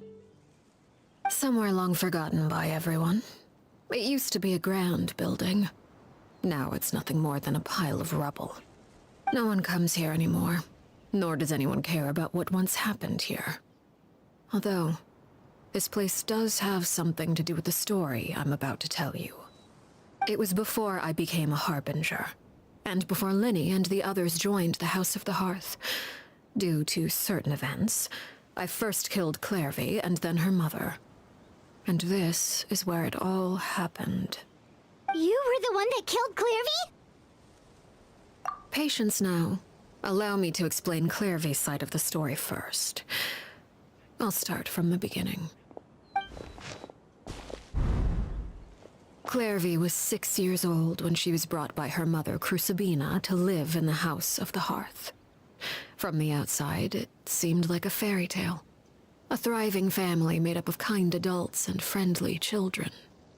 Crucibina was the knave at that time, and the House of the Hearth was under her control. She was Clairvy's mother by blood, but she was also the mother to all the children in the house. Clairvy was happy here, for a time. But she quickly realized that being part of this family wasn't a fairy tale at all. It was a kind of purgatory. Purgatory? Exactly. The House of the Hearth takes in war orphans from all over Tevat. But as for how to raise them, that depends entirely on the person in charge. Crucibina came up with a novel idea. She would teach the children to fight, force them to duel each other, and then crown as the king of the house the child who proved themselves most worthy of inheriting her title. It's difficult to estimate the number of children who died or were maimed in the process. There's little I can say about the ones who died. The ones that emerged with permanent injuries, on the other hand, well, they still served a purpose. They would be handed over to the doctor to be experimented on, or sent away on dangerous missions. Nothing more than tools to be used and then discarded. So those were the experiments Clairvy was talking about. But what actually happened to her? You said that Clairvy was Crucibina's daughter, so if Clairvy tried to convince her to stop what she was doing, Crucibina probably would have listened, right? She was a crazy Despite bitch. being Clairvy's mother, Crucibina cared little for her daughter. She forced Clairvy to join the House of the Hearth only as a means to demonstrate her own impartiality as a mother, to prove that she treated all her children equally. Clairvy did try to convince her mother to change her ways, but it was to no avail. After her efforts failed, the only other option was to rise up and try to fight back. Unfortunately, the other children had already been thoroughly indoctrinated into the illusion of happiness Crucibina had created. Of course, there was one exception. Someone Clairvy's age who knew the truth about the House of the Hearth. Her name was Peruere. Wait, the friend that Clairvy mentioned? Friend, huh? I suppose we can call her that for now. Clairvy was a cheerful and passionate person with a tenacious spirit. Peruere, on the other hand, was rather cold-blooded. Her cold-blooded nature allowed her to see through Crucibina's facade. Yet, it was also this cold-bloodedness that prevented her from acting against it. At least at first. While Clairvy longed for freedom, Peruere was convinced that, amid all the fighting and violence, she would make it until the end. Despite their differences, the two became fast friends, united by their knowledge of the truth. Clairvy told Peruere that she hoped to create a real family, where no one would be killed or sacrificed. There may have been a certain naivete to her ideas, but Clairvy proved her determination many times over. She tried countless times to run away, ask for help, or expose the truth. But her efforts only earned her beating after beating. The only thing that kept her going was her strength of will. Even with her body racked with pain, she would still stand on her tiptoes and open the window at night. She and Peruere would look out at the moon together, a fierce longing for freedom shining in her eyes. But one day that light simply vanished. Oh no. What happened? Her hopelessness resulted from a culmination of things. 10 years had passed. 10 years worth of failure after failure. She and Peruere weren't children anymore, but finding any chance to escape still seemed as hopeless as ever. It was during this time that Peruere suggested a new plan. If escaping was out of the question, why not take down the very person sitting on top of this throne of lies? Mother herself. Clairvy rejected that proposal. She claimed that, as a famous harbinger, Crucibina possessed an unimaginable amount of power. Trying to kill her would have an incredibly low chance of success. Clairvy never gave another reason, but Peruere could see it written all over her face. Clairvy still thought of Crucibina as her mother. Killing her own flesh and blood was a line she couldn't bring herself to cross. If she couldn't escape and fight back, then only one option remained. Precisely. Death was the only way that she felt she could be free. It happened during a duel. When she arrived at the dueling ring that day, her partner turned out to be none other than Peruere, the very person that had stood by her side all those years. It was a fierce battle. But ultimately, Clairvy decided to let Peruere end her life. From that moment on, Paraware's journey was one written in flames. When the rain finally came and washed it all away, there she stood, the sole victor in Mother's endless game of slaughter. A trail of corpses strewn across her path to success. It was the very result she had predicted 10 years prior. Even then, she believed she would make it until the end. She wasn't surprised by the fact that she emerged as Mother's undisputed heir. Rather, her success left her with an inexplicable sense of restlessness. She was unsettled, and there was only one thing that could quell that sensation. Perhaps you two would like to take a guess as to what it was? Crucibina, you mean? But... Correct. This is the place where Peruware killed her best friend. A mere year later, this is also the place where she fought tooth and nail to kill the mother they shared. The moment she acted, any conception of what was right or wrong ceased to matter. It's one of the principles of the house. Only those who survive get to write the rules. Peruware won the battle, and became a harbinger herself. After which Her Majesty, the Tsaritsa, bestowed upon her a new name. Arlecchino. So the Perry Clairvy was talking about... It was you all along. You're Peruware. Arlecchino is just a name you got later. I left that name behind long ago. I must say, hearing it now does bring back memories. After I defeated Crucibina, the moniker of Mother died with her. I chose to forego the title she called herself and even chose to give up my own name. I rebuilt the House of the Hearth under a new identity. Not only as Arlecchino, but as father. And that is where the story ends. Any more questions? Yeah. Based on what you just told us, Clairvy wasn't a little kid when she was killed. So the Clairvy we met... Was she really a spirit at all? I suppose you could call her an illusion born of flame. Her existence is like ashes to a fire. Something left over in the wake of blaze and ruin. You see, a certain power runs through my veins. It's not unlike a curse. My flames leave behind shadows of anything they consume. Of course, the chances of those shadows morphing into a sentient entity are exceedingly slim. Clairvy is a very special case. Clairvy died when she was 16 years old, but what emerged from the flames was her 6-year-old self. Her appearance wasn't the only thing affected. Most of her memories were lost to the blaze as well. Memory is a mysterious thing indeed. Losing a portion of your memories will alter your sense of self. Lose 10 years' worth, however, and it would be like living in the past. Like returning to a version of yourself that never grew up. No wonder Paimon got such a weird feeling when we were talking to her. Perhaps I should put it this way. Clairvy is someone trapped in time. It may seem like she exists with us in the present, but she truly lives in the confines of her own past.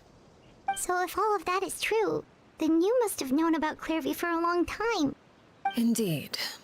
She's a rather volatile and unstable entity. Sometimes she would look after the children. She's even saved some of their lives.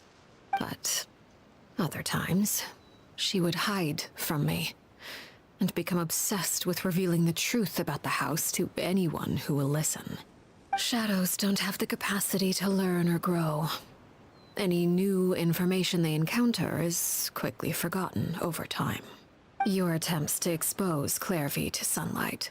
They failed, yes. The reason is actually quite simple. In Clairvy's mind, the house is impossible to escape, and it is this very perception that traps her there. But No matter. All I have to do is kill her again, and all will be resolved. I don't anticipate so much as a single speck of ash will be left behind this time. Wait! Paimon can understand why you might want her gone, but isn't there another way? So what if she's trapped in her 6-year-old self? She's still your friend! At least talk to her first! It's too late for that. She broke the rules, and now she must be punished. That goes for Filial and Nantoy as well. She's had quite the effect on them.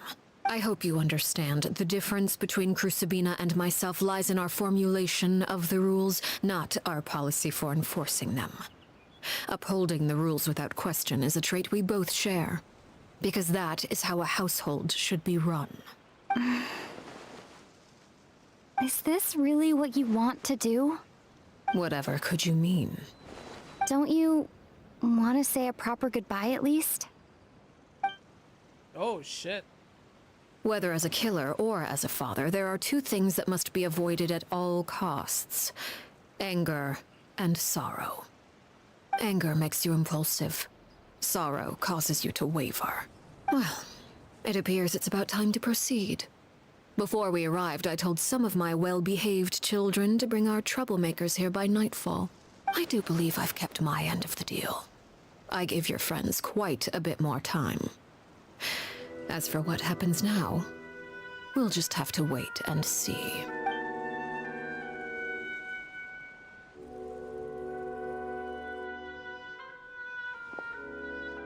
Here they are, Father. Oh, you gonna execute him? Seeing something like that would actually be a first for me. Lenny! I'm sorry. I heard about how you helped buy us more time. But I still failed. I couldn't find a way to fulfill her wish. Huh?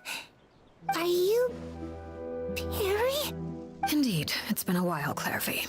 Perry! Shh. Stay right there. I'm sorry to postpone our reunion, but first, I believe certain scores need settling.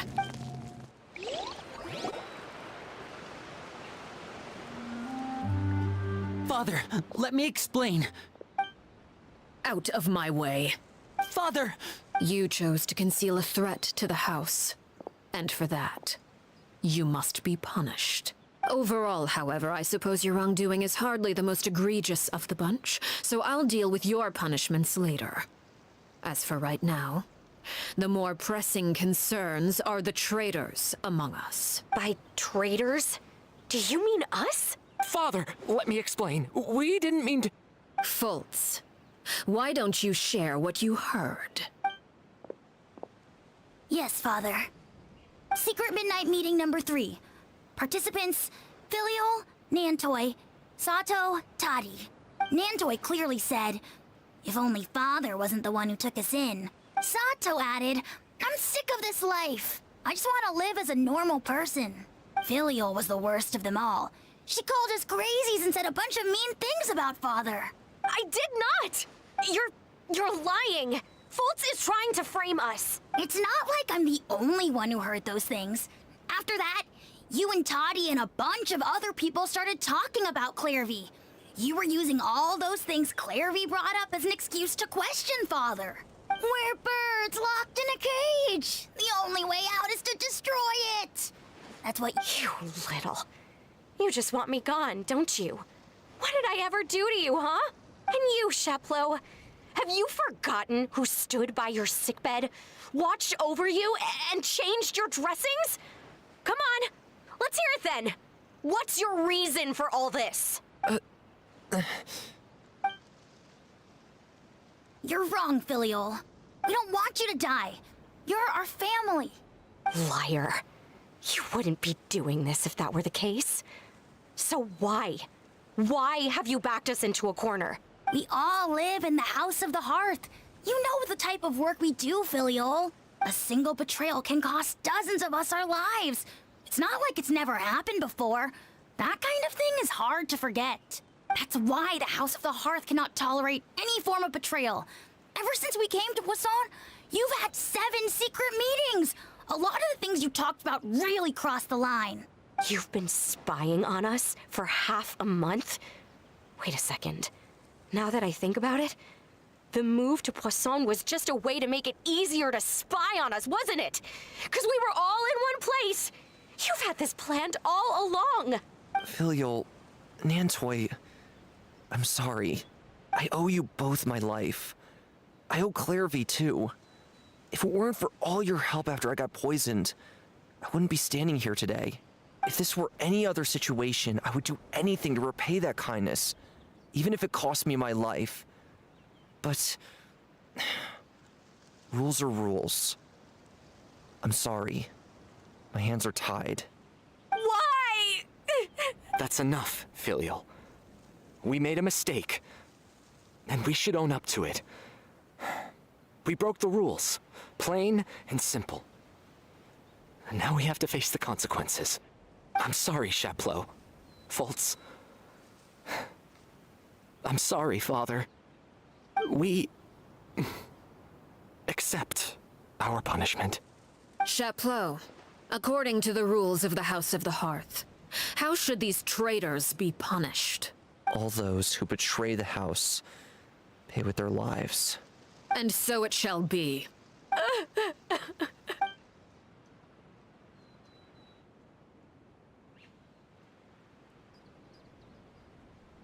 Father, please wait! Something you want to say, Linny? Please reconsider, Father. What Filial and the others did, does it really count as betrayal? We all come from broken families. From the very first day we joined the House of the Hearth, we wanted nothing more than to make it a real home. But the truth is, none of us know what a real home should look like. I'm not saying I have all the answers. All I know is this. Killing Filial and the others may uphold the rules, but doing so will only bring us further away from being a real family than we've ever been. So please, Father, please reconsider. I agree with Linny. Father, please.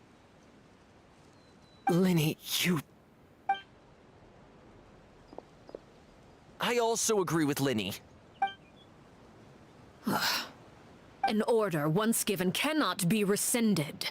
However, given the extent of your determination, I suppose we shall have to go about this a different way. Draw your weapons and face me. Our weapons? Father, are you referring to a duel? Precisely. The rules of the house will not be altered. Traitors must be punished. However, resolving disputes with a duel is also one of our rules, one that also applies to me. Demonstrate a sufficient showing of strength, and I shall offer a concession. Wait. Beat Father in a duel? Impossible. Father is way too strong, even for Linny.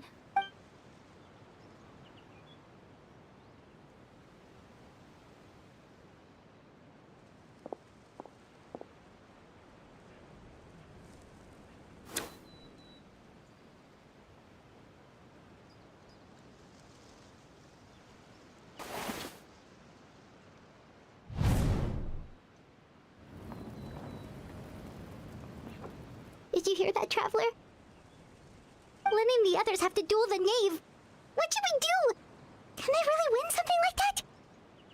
If they lose, those people from the house are really gonna be executed. Hey, are you listening? Y ese es el momento en que tomamos la decisión de apoyar a House of the Hearth.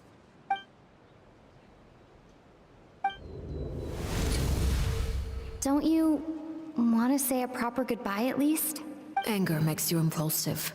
Sorrow causes you to waver.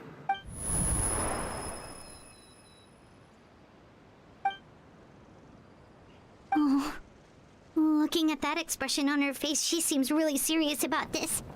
Guess that means there's no chance she's throwing the duel on purpose, huh? When guests are around, families are often on their best behavior. And any disputes are less likely to escalate. When the time comes, make the choice that you deem most appropriate in the situation, and lend your help to the House of the Hearth. What's wrong, Traveler? Hey, where are you going? Traveler? You're asking to join the duel against the knave? Digo, no es como que le hayamos partido la madre a la señora. I'll allow it. We do have a ready-made dueling ring at our disposal, after all. All I would advise is this. Keep a firm grasp on your weapon, and give it your all. Any less, and you may just lose your life.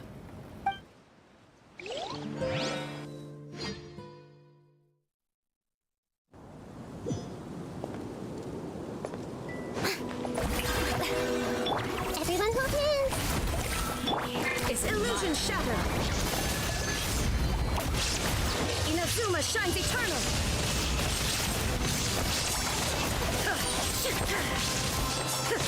Watch out for Father's movements!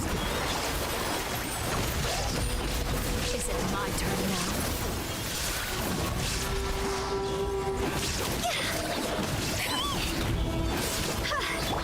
The Temple of Wisdom! Torn to oblivion! Are you alright? With the fall of darkness, destruction shall rise!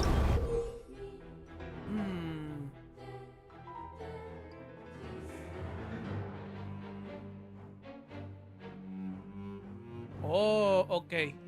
Spare your energy. Running is Shower me with praise! Go!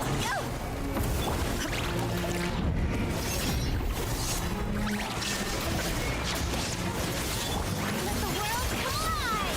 Really have to draw my blade. Then my turn now. God's over! Take!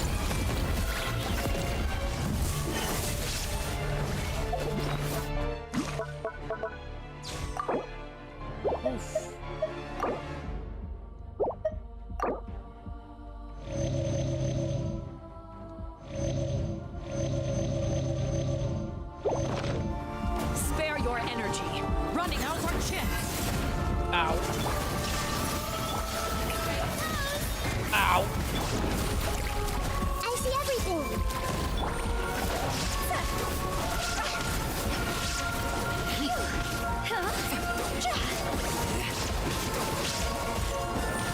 Father's even stronger than expected. Someone help me! Now you shall perish! Not bad. You've proven to be a worthy opponent after all. Getting gear!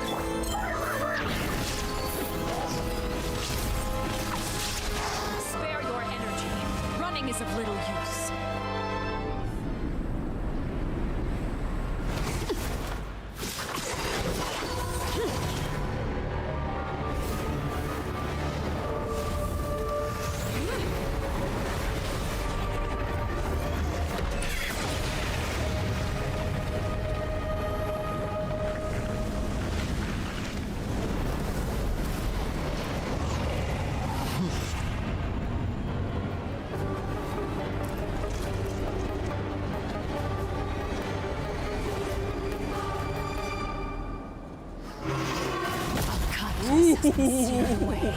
Oh, that is dirty.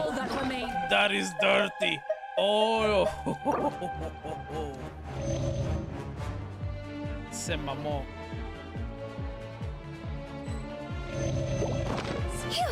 Shower me with... There is no escape. Hey, Now's our chance! over here! Stop-a-boo!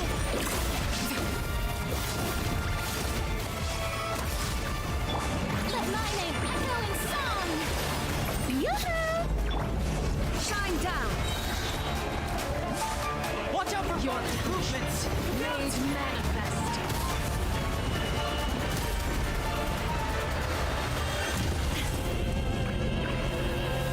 Illusion shattered. Everyone hold hands! Strike a pose! Erase all threats. Now's our chance! The sun and moon have set. Only ruin remains. You struggle in vain.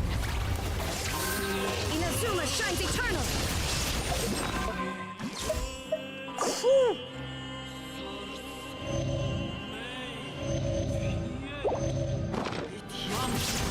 No puedo contestar.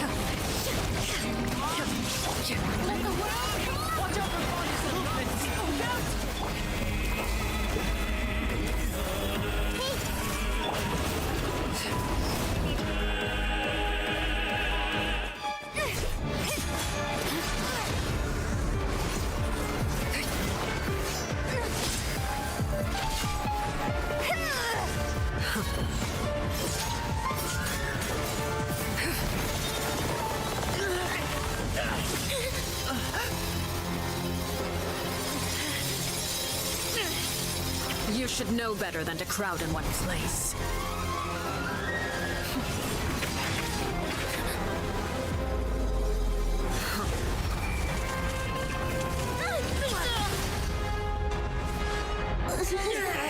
Oh, I know. No!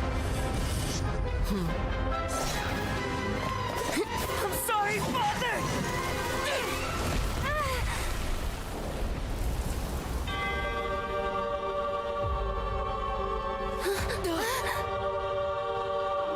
Sorry for what? This pitiful excuse for an attack.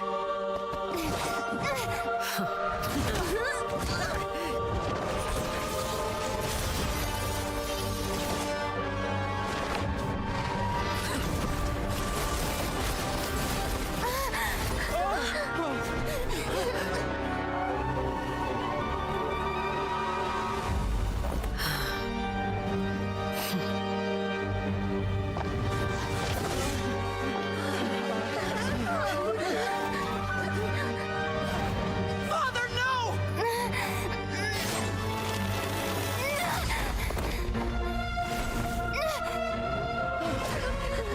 Made it out, did you? You're stronger than I expected.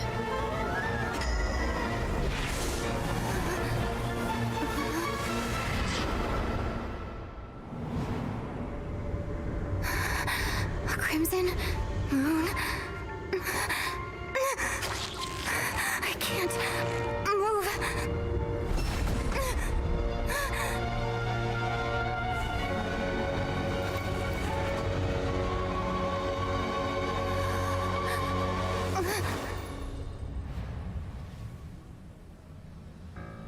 Still, not strong enough to beat me.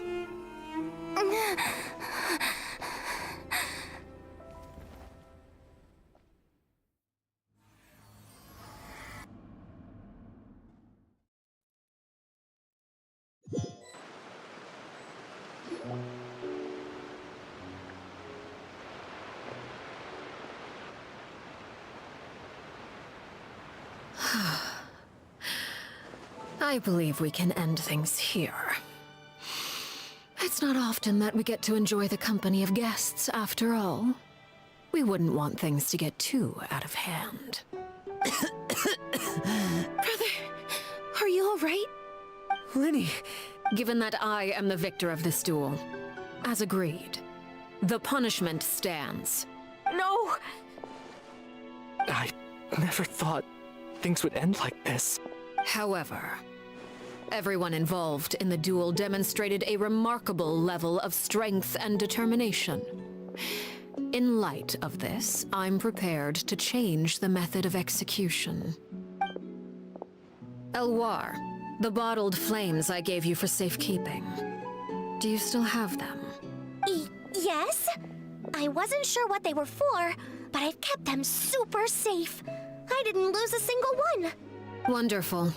Then, in just a moment, I'll have you administer them. Bottled flames? Indeed. They're the product of a secret experiment. Under certain special circumstances, flames can be extracted from my person and preserved. Once ingested, searing pain will spread across every inch of your body. No harm will come to you physically, but your memories will be burned away, if you can withstand the pain. When you awake, you'll have forgotten everything you know about the House of the Hearth, and will be expelled from the organization. In other words, administering this concoction will kill the version of you that grew up in the house, and give you a new identity.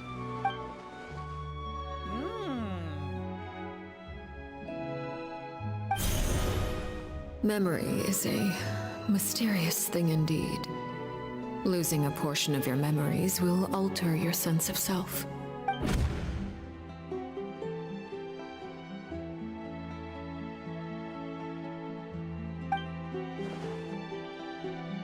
So, you're just letting us go, Father? You misunderstand. Memories are extremely important. Once consumed by flame, the version of you standing before me will die, and our secrets will die with you. So no, I don't intend to just let you go, because the person who survives will be nothing but a stranger. Even so, I won't have to live in fear anymore. I'm sorry, Father. I'm sorry I let you down. But I really... Don't cry, filial. You haven't left the house yet, so there are still rules to be followed, yes? Remember what I taught you. Anger makes you impulsive, sorrow causes you to waver. Don't let yourself be controlled by your emotions. Of course. I'll remember. Dry your tears, and go pursue the life you really want. Yes, Father. Chaplot, Foltz, Elwar. Take them back to Poisson. And bring Lenny and the others as well. I prepared 3 extra vials of bottled flames. As for whether to take them, the choice is yours. Goodbye, children. The next time we meet, I will no longer be your father. Thank you for all you've done for the house. I hope you have bright futures ahead of you.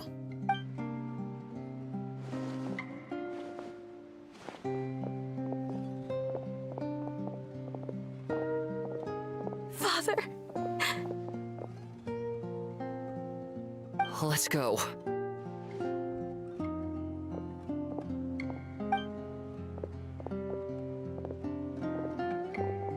Here, grab my arm, Lenny. I'll help you walk back. Thank you.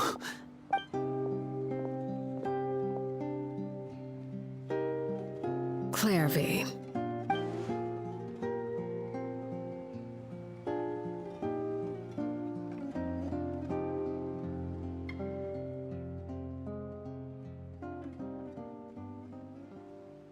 Can we talk now? I've been waiting for a super long time. You really are Perry, aren't you? I haven't seen you in so long. How come you're all grown up? Wait, did I somehow travel to the future on accident? Or am I dreaming? What a long dream. Neither. You died, Clairvy. That's what happened. You could have at least sugarcoated it a little. Look, she's that speechless. Oh. Okay then. Huh? That's it? You accepted it just like that? Yep. If that's what Perry says happened, then I believe her. Perry wouldn't lie to me. Plus, I don't really need to know why I'm like this. I'm more curious about what happens in the future. If you're a harbinger now, Perry, that means Mother is gone, isn't she? Can you tell me about it? I want to know what happened to her. And to me. You never stopped trying to defy fate. At first, no one believed you. You could only vent your frustrations to the moon. In fact, you often sought comfort in the night sky. You wanted to see the aurora, so one night we promised each other we would go to Snezhnaya to see it together. Later on, you tried to run away, but you were brought back each time. Mother spared your life, but it wasn't out of kindness.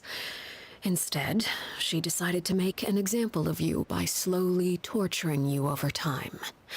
That way, the other children would know what happens to traitors. Still, you never gave up. Mother hoped that through ruthless duel after ruthless duel, she would be able to crown an ultimate victor among the children she raised. But you called on everyone to unite, to fight to a draw in order to reduce casualties. Your efforts may have only delayed the inevitable, but still. You gave them hope. You tried everything you could think of, but every attempt ended in failure. Still, you never turned your sword on Crucibina, and you never turned it on me. On that gloomy day, you told me, "For the last 16 years of my life, I've done everything I can to fight for freedom. But now, I realize that the only freedom I truly possess is the freedom to choose to die." I never imagined I would say something like that. I must have been feeling really worn down. But somehow, I still think I understand. According to Mother's plan, only one of us was going to make it until the end. And I always hoped that person would be you. If I could do it all over again, I still don't think I would make a different choice. Even when I first met you, I knew you'd be able to do what I couldn't. Is that so? Even now, I'm not sure I truly understand what kind of freedom you are trying to pursue. But as the head of the House of the Hearth and as the children's father, I've tried to give them the most basic of freedoms. The freedom to choose their own fate. It's something I discussed with the Iudex of Fontaine. The children who want to leave the house will have their memories wiped clean of all secrets pertaining to the organization. In return, they will be allowed to live a normal life in Fontaine without being prosecuted for their past. Of course, I won't simply hand freedom to them on a silver platter. They have to fight for it and prove themselves worthy of it. Only freedom that is earned has true value. That's more than enough. That's exactly the kind of life I was fighting for. You know, Perry, I think you're a pretty amazing king, and a really great father, too. I'm really happy that you're the one who took over the house. I guess I do have one regret, though. I still haven't seen the outside world. Well, it just so happens that our dear guests over here have been to many nations and traveled to countless places. Perhaps they would be willing to tell you what the outside world is like. Really? Of course! We've traveled all over the place. We've got so many stories, we could probably talk your ears off for 3 days straight! You know, I used to dream of being a bard, playing the lute while singing into the winds of freedom. Even if there was no one there to listen, I would have continued to sing no matter what. Ah, that's where Mora comes from. I never knew that before. If I had some Mora, I would buy 3 new dresses. One for me, one for Perry, and one for Mother. It's just too bad Perry doesn't like wearing dresses. And Mother, well, she probably wouldn't accept something like that either. I guess I'd just have to keep them all for me then. I could wear a different one every day. Those yokai you mentioned, what do they look like? I once saw a drawing of this one guy with horns on his head and a super scary face. Are there any yokai like that? Oh, sounds like you're talking about an Oni. Yep, we've met one, and let Paimon tell you, they're not nearly as scary as they look. I was always too afraid to skip Mother's fighting lessons. But at the academia, I bet you could do all sorts of secret things in class. Things that have nothing to do with studying. I'm just kidding. Being able to study whatever you want without having to fear for your life actually sounds pretty great.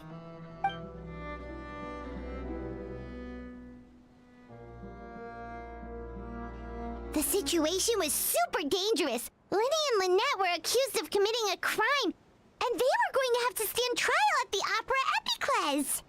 Oh no! That must have been hard for all of you. What happened next? Don't worry, we were able to turn the situation around super quickly, all thanks to Detective Paimon, of course. How'd you do that? Come on, tell me. Okay, so it was like this.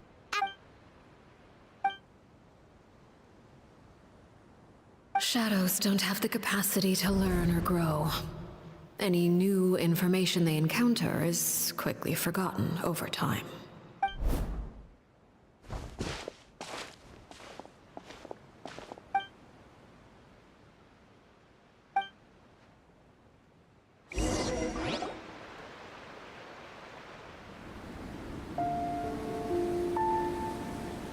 Clairvy, you've worked tirelessly from the shadows to overthrow the House of the Hearth. Now, by my authority as the Knave, I shall announce how this matter ends. You are hereby expelled from the House of the Hearth. You are no longer tied to this place, nor are you bound by its rules. You're saying that I can finally leave? I get to experience the outside world as well?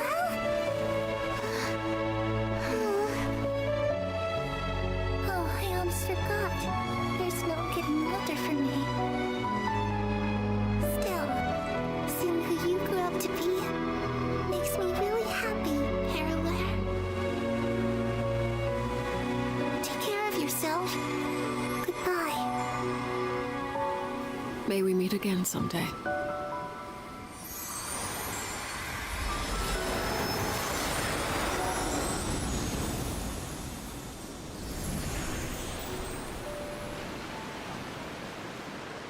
Clairvy. She left so soon. Paimon didn't even get to finish her story. I also have certain sentiments left unsaid. I wanted to tell her that the aurora I saw in Snezhnaya was just as beautiful as the ones in the pictures. But a shadow's memories reset at dawn. Had we delayed any longer, we wouldn't have had the time to say goodbye. Whatever regrets may linger, let them be lost to the coming of a new day. Father? It's Linny! Hey, Linny!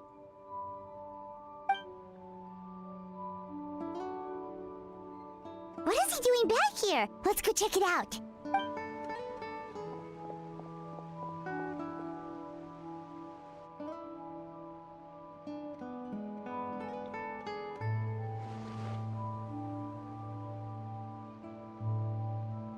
Father, the bottled flames have been administered. Filio and the others have left the house.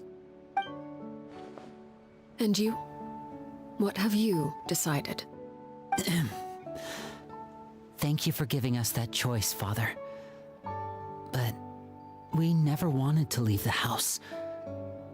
It's the only home we've ever known. Lynette and Fremine feel the same way. They're recuperating back at the Hotel Bouffe d'été. But I decided to come back and tell you where we stood. I'm sure you're well aware of the expectations I have for you. I want you to follow in my footsteps and become the next king of the house. Yet you seem to have different ideas. I must admit, I'm rather surprised by your decision to stay. There's nothing wrong with choosing to live a quiet life. Leading this organization is a heavy responsibility, one not so easily carried by someone forced onto the throne. I just never understood what you saw in me. What made you believe I was deserving of that throne? You're brave, talented, and, most importantly, you cherish your family. You would do anything to protect them, even if it costs you your life.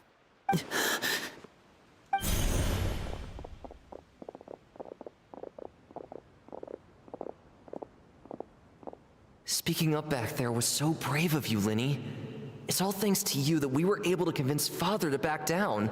You're a hero, Linny. Hero? Father is the real hero. Had Father gone all out during the duel, there's no way I would have walked away with my life. She must have had it all planned from the beginning, from the very moment she suggested a duel. I'm not deserving of that title. I'm not strong enough or smart enough. You're wrong. In my opinion, all you need to be deserving of the throne is conviction and the necessary strength to act on it. We may have different ideas of what it means to be a family, but you can hardly be said to lack conviction. What you truly lack is strength. For someone of your talent, though, that's something that will come with time.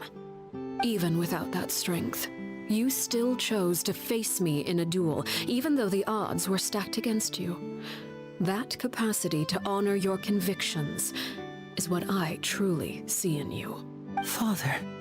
No one knows what the future holds, what tragedy or triumph may be in store. Being at the head of this organization requires the strength of will to face whatever comes. Caution will only hold you back.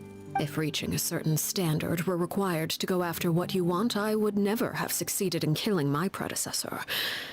Back then, there was still a considerable gap between our abilities.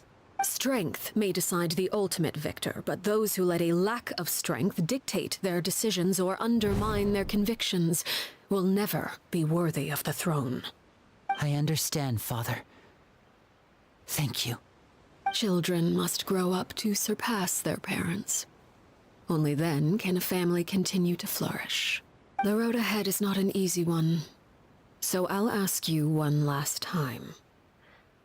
Are you certain you want to stay? You've done so much for me, Father, and that kindness must be repaid. Plus, with Project Stuja at hand, there are many dangers ahead, and I, for one, don't intend to back down. Protecting my family at all costs. That's my conviction. Then you're welcome to stay. As for Project Stuja, you need not be too concerned. If those cowardly businessmen and heartless dignitaries try to take us down, I'm prepared to teach them a lesson. Having members who longed for the light was our organization's last weakness. With those members no longer among our ranks, the House of the Hearth is like a spider hiding in the shadows. We need only wait for our prey to come to us. At present, our imperative is to use their plan to our advantage. In doing so, a crimson moon shall rise amid the frigid blizzards of winter. No demonstration of loyalty shall go unrewarded, and no sacrifice shall be in vain. As for the two of you, whether we meet again as friend or foe, I'll remember the camaraderie we shared in this moment. No matter how arduous the journey ahead, I hope we both reach our desired destination.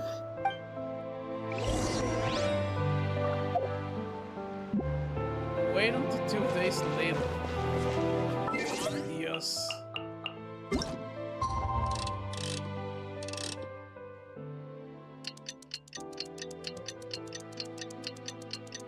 ¿Cuánto tiempo?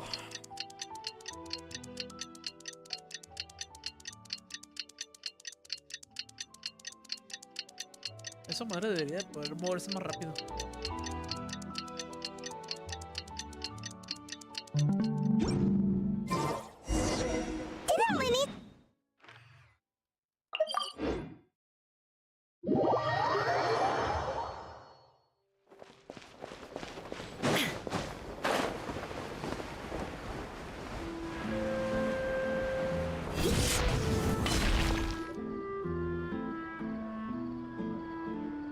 Lynette? Fremine? How are you feeling? Much better. Whew, what a relief! What about you? Are you feeling all right? I knew you'd come out unscathed. Us, on the other hand, well, we've been bedridden for 2 days. I couldn't even turn over. Oh, and I wanted to ask, is Clairvy gone? Linny and the other members have left Poisson and returned to the House of the Hearth. According to him, there haven't been any more sightings of a spirit roaming the house. I see. I'm glad. Father came to check up on us 2 days ago and told us about what happened with Crusabina and Clairvy. Actually, I've met Crusabina before. Wait, what? You've met the former knave? Crusabina died a year after Clairvy. It was during the year between their deaths that I joined the House of the Hearth. Crusabina had an extremely cruel and radical way of doing things. While she was alive, the atmosphere in the house was suffocating. When I joined, though, the experiment she valued so much had already come to an end, and all the people involved, dead and injured alike, were gone. Crusabina never talked about the past with us newcomers. A couple of months after I joined, Father killed Crusabina and burned all her files. With that, the names of all the people subjected to her experiments, Clairvy included, were lost to the flames, along with the painful memories they represented. Father took in Lenny and me a couple months after that, but she never mentioned anything about Crucibina or Clairvy. It really seems like something she was planning to keep to herself. The last time you talked to her, did she mention why she kept it a secret for so long? She said she didn't want us to be affected by the darkness of the past. She was worried we'd develop a false sense of gratitude towards her if we knew about it. The foundation of a family should be free of any corrupting influence. Whatever happened in the past, it has nothing to do with who we are now. And that's what Father told us in the end. But I still thanked her for everything.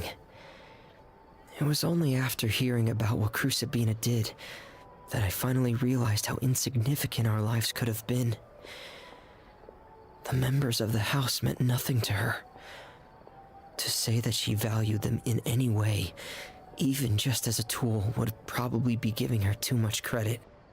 If Father hadn't taken over the House of the Hearth, I probably would have already... Father rarely brings up the fact that she saved us. She doesn't believe that being indebted to her should be what ties us together. But even if we didn't owe her anything, we would still choose to stay. Because this is our home. We may have arguments or times when we feel wronged. Some people may even choose to leave. But as long as Father is here, we will always have a home. Whether the path before us is bathed in sunlight or shrouded in shadow, we'll follow Father wherever she chooses to go. So I wanted to say thank you for helping us make it through this crisis. Without your help, we could have lost a lot more along the way. Oh, we didn't do anything, really. Of course. You're welcome anytime. Are Filial and Nantoy okay? I actually saw them at a cafe this morning. They didn't recognize me. From what I could tell, they were drinking coffee and talking about one of the operas that started running recently. They seemed happy. If I had to take a guess, I would say they finally found the kind of life they always wished for.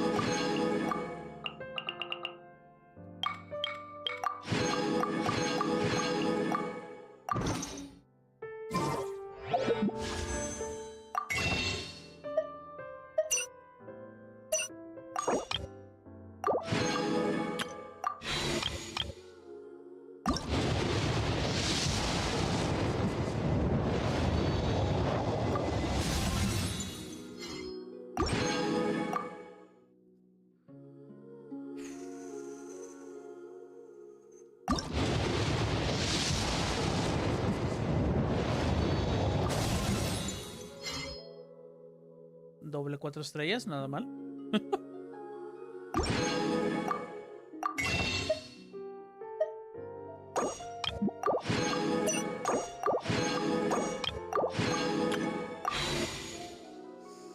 Faltó uno.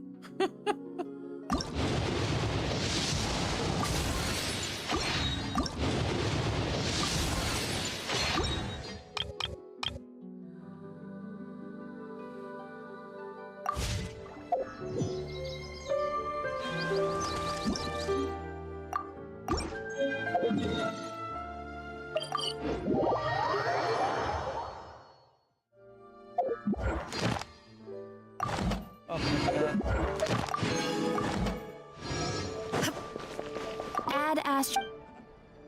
Thank you for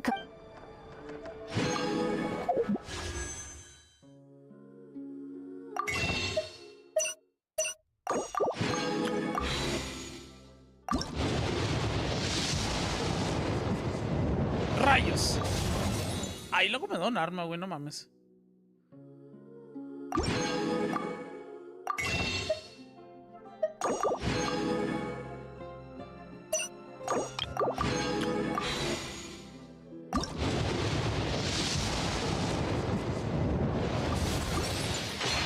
no esperaba nada. Ok, hicimos 30 pulls.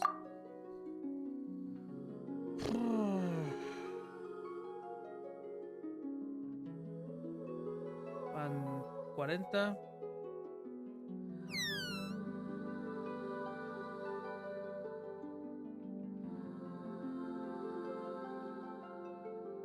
God damn. 41 pulls.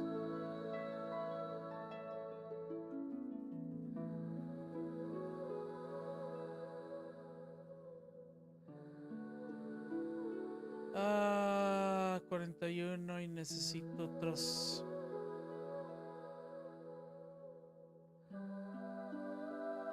30 pulls más.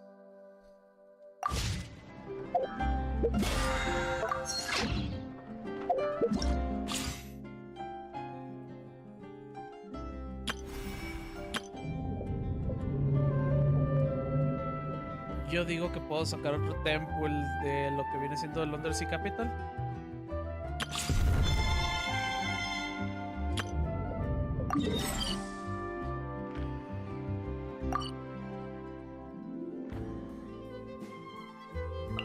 Shit.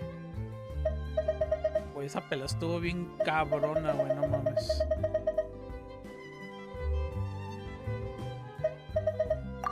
Sí me bajó un chingo de vida, güey, no mames. All the world holds dear is but a backdrop.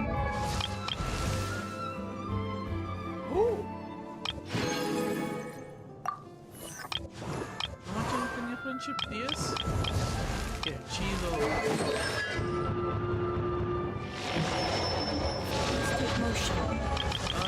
Bueno, por lo menos yo tengo C6.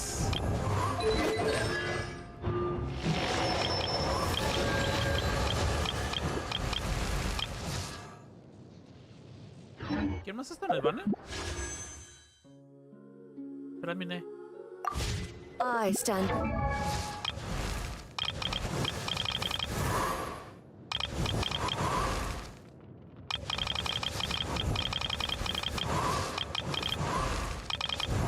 Pero no ha salido. De hecho, creo que ni lo tengo. Ahí está. For it, alone and unchanging.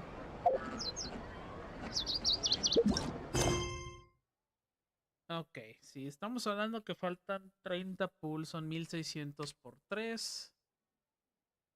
Aproximados. 4800 primogemas. Si el 4800 lo divido sobre 20, necesitaría hacer 240 misiones, de las cuales ni de pedo lo logro.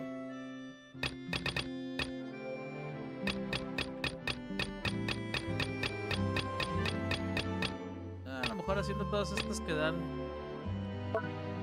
alcanzo. Y todavía me faltan estos endings y dan 3 cada uno.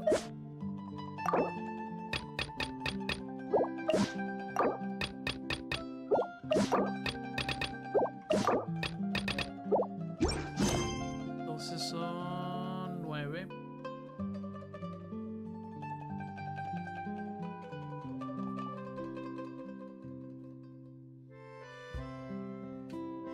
Estamos hablando de 180 primos.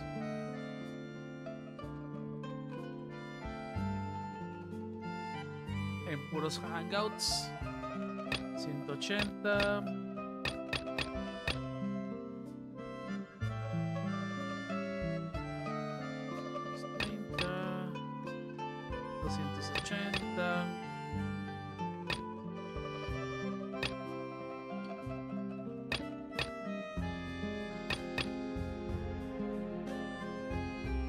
$340. 360, 390, 420, 480, 520, 550, 570, 600. 600 sobre 160, ¿cuántos pulls son? 3 pulls. Yikes, eso me dolió.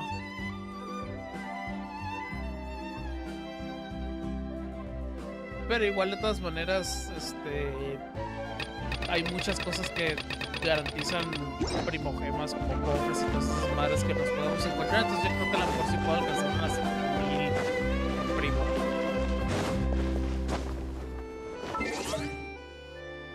Más o menos.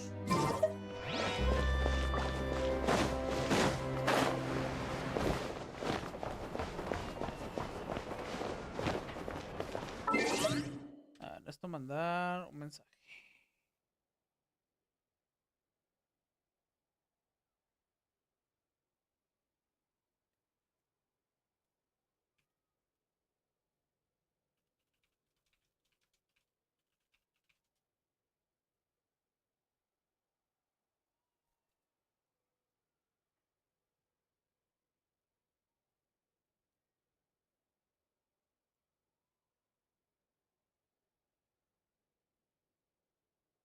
Hasta hacer una llamadita. Vengo.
nuevo.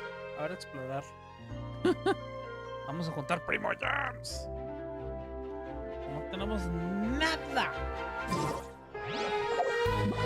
Oh, sin Welkin. ¡Ah!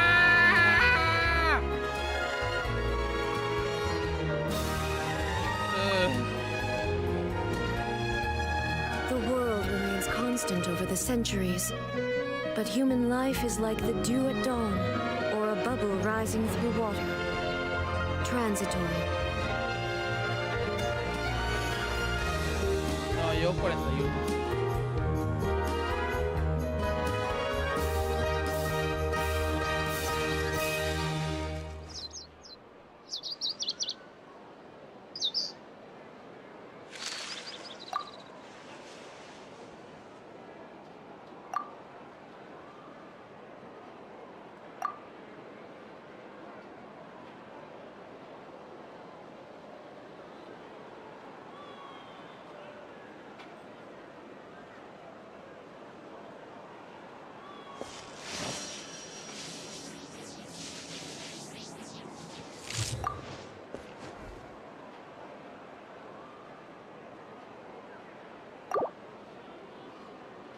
Mi carnal mandando un mensaje. Ay, ya le salió el chino, güey, no mames.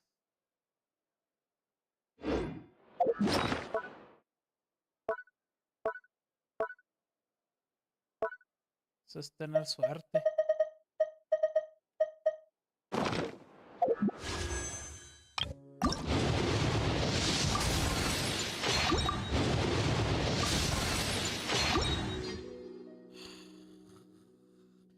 Tenía las esperanzas de que saliera, no sé, un 4 estrellas.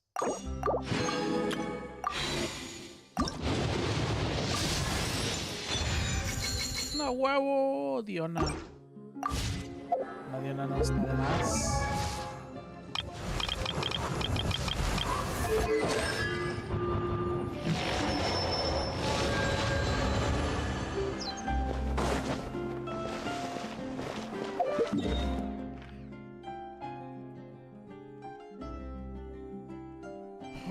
Me hace falta explorar mucho de Fontaine. Y me hace falta encontrar poquitos cofres más en... ¿Cómo se llama? Aquí.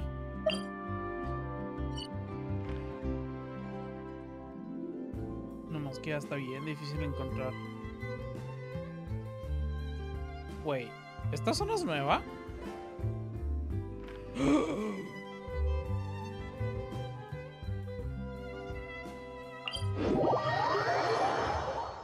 No mames, güey, es una zona nueva.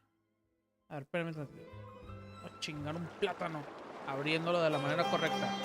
Chingándolo desde la parte de abajo. Oh.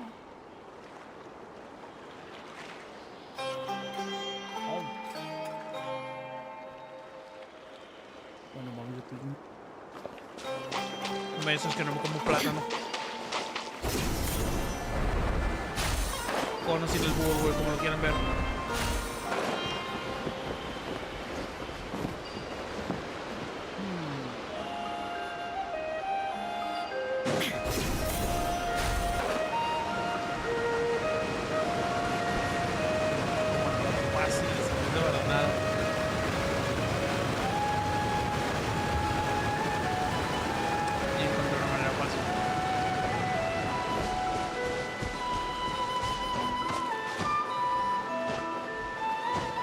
¡Ay, no mames!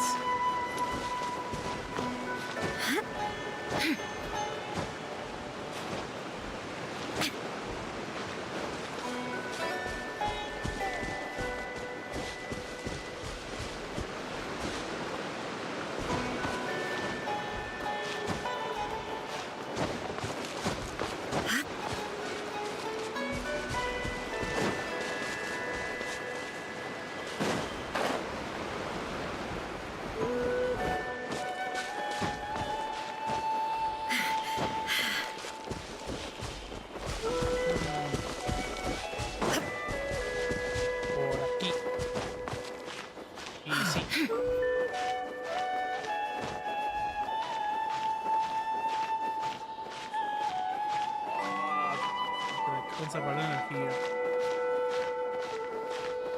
Sí, está muy alto.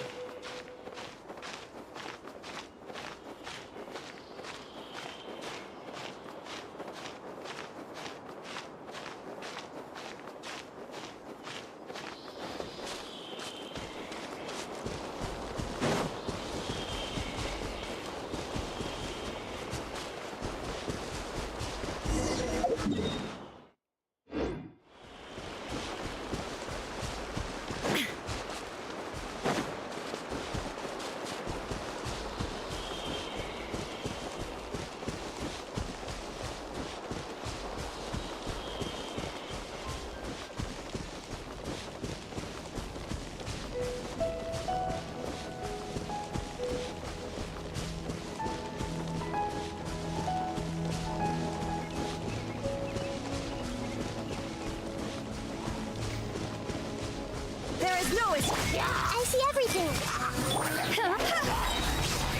Phew. Higher, higher, pants on fire.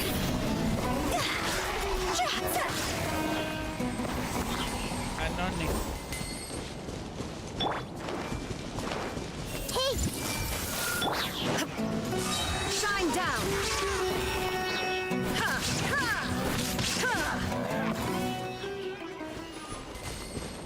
Ay, se murió.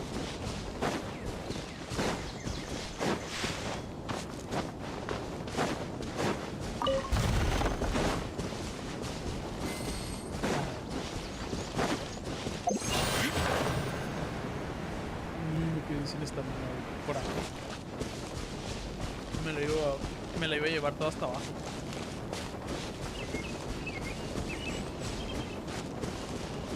No lo hice, güey, no mames. Mercenarios.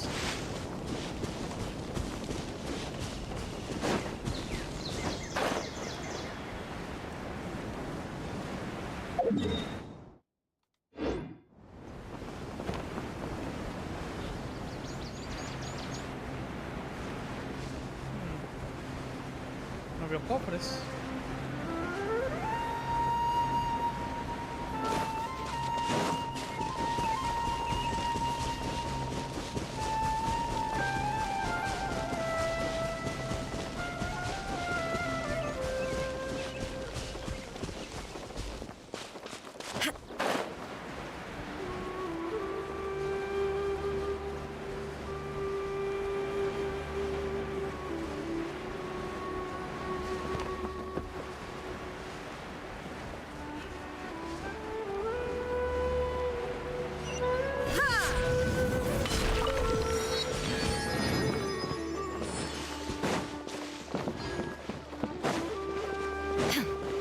These faded teeth.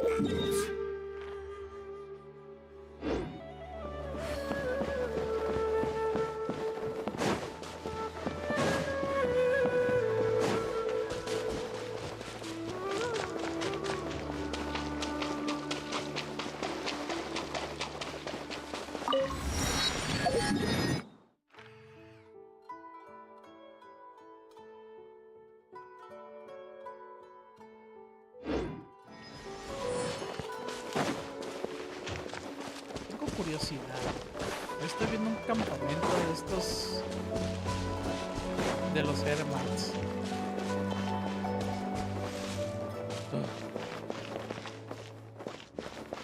Ingenieros de Fontaine aquí. Hello.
solitos se van a pelear.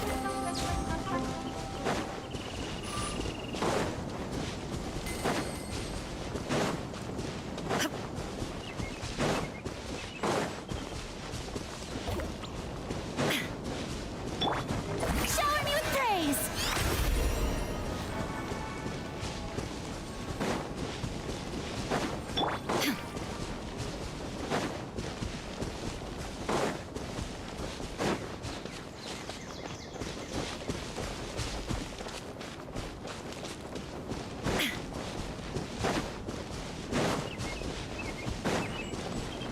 Esa madre está agarrando una piedra, güey, no mames.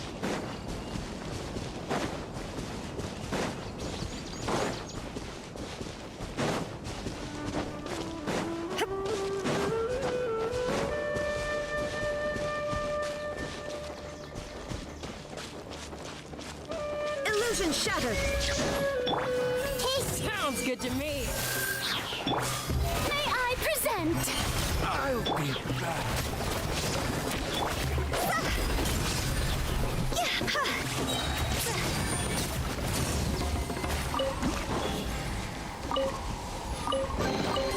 If we bury it, maybe it'll spring back to life.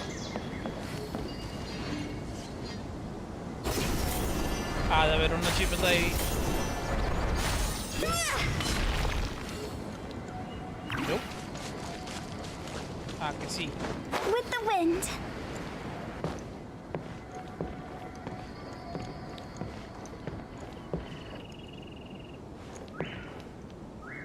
Estoy decepcionado, mi pollo no puso una chipeta.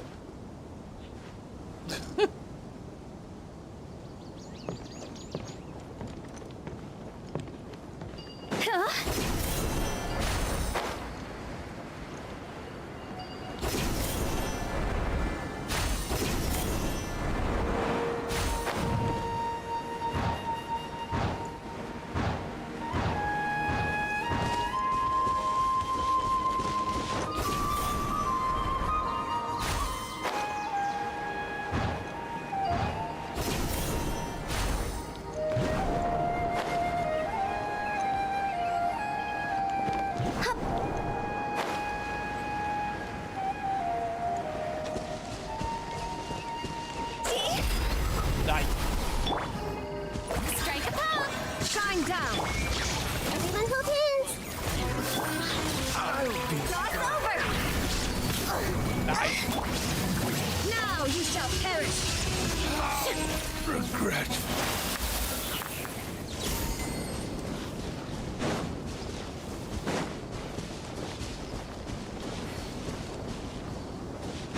Illusion shattered.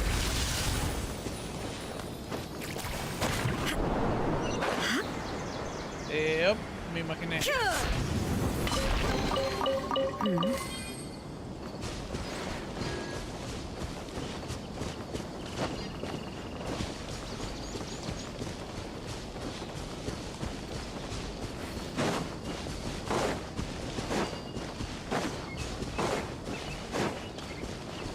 Shine down.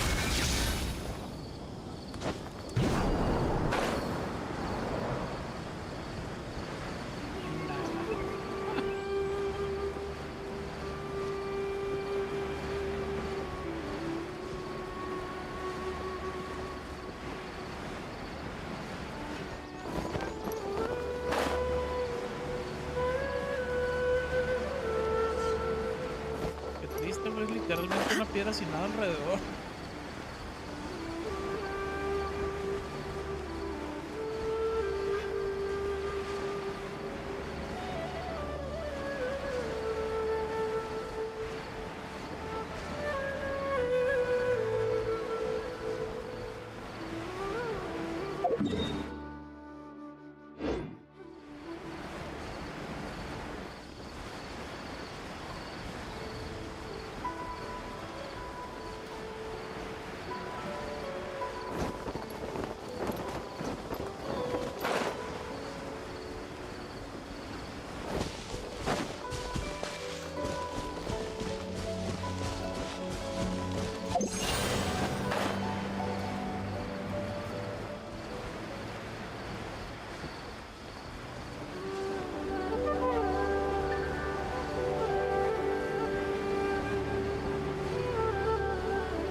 absolutamente nada.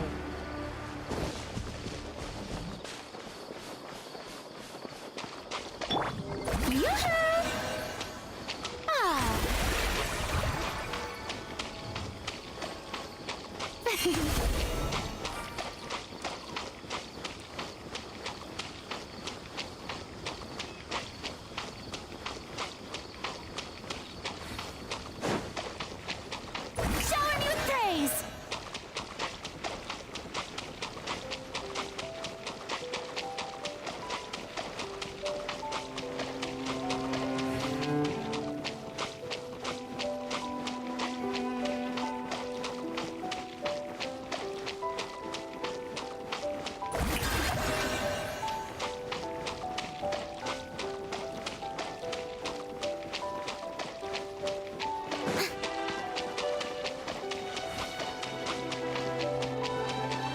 Ah, caray, ¿es una aldea?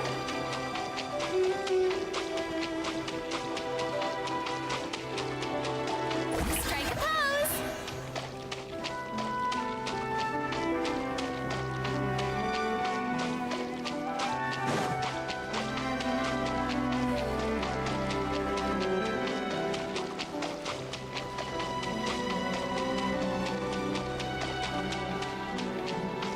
Showing you praise!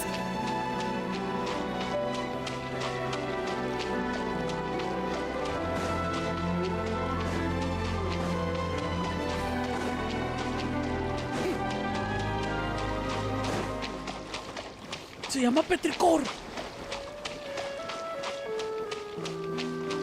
Se llama Oro la lluvia.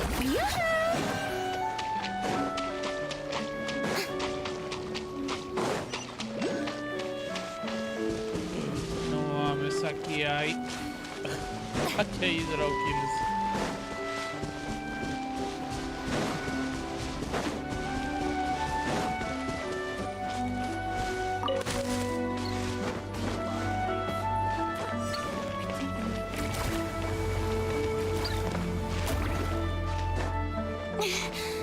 Chin up, soldiers!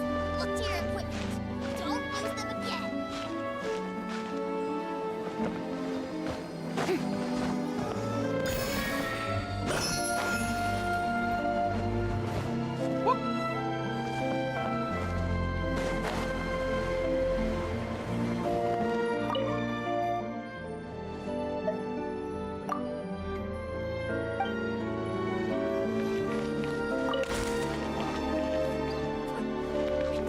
A ridiculously common branch.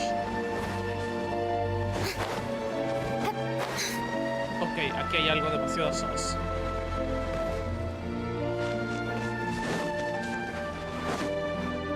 Mother.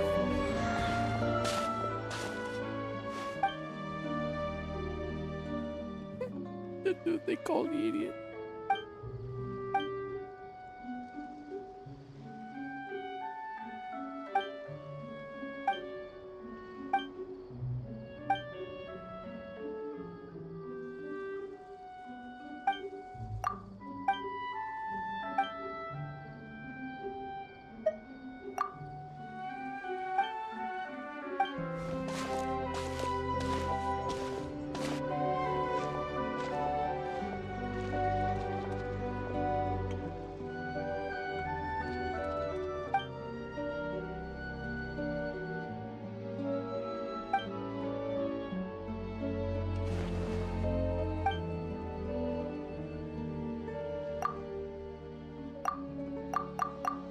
Remus. Uf. ¿Ese es un nombre?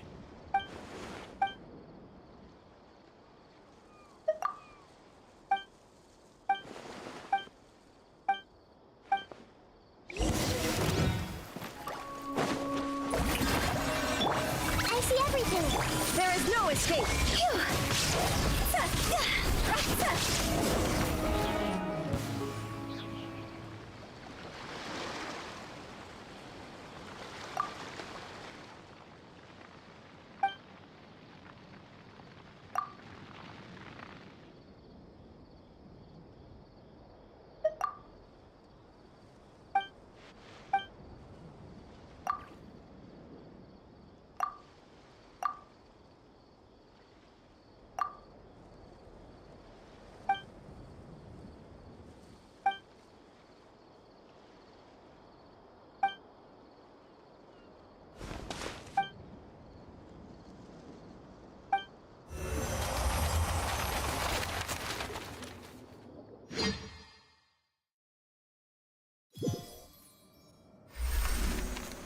a shit.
Horror.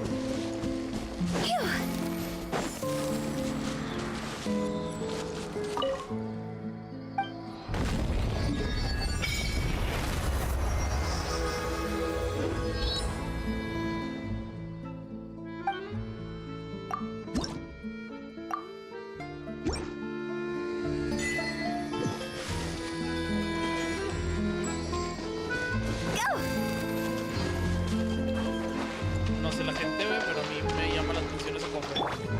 Strike a pop! Everyone hold hands! Shine down! Higher, higher, hands on fire! If we bury it, maybe it'll spring back to life!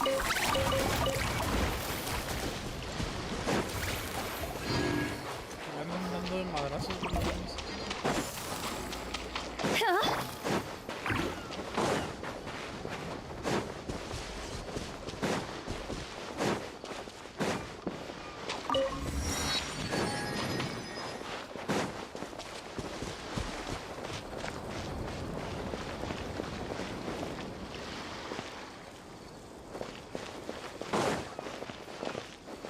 Lock nights? Ridiculous ravings and nothing more.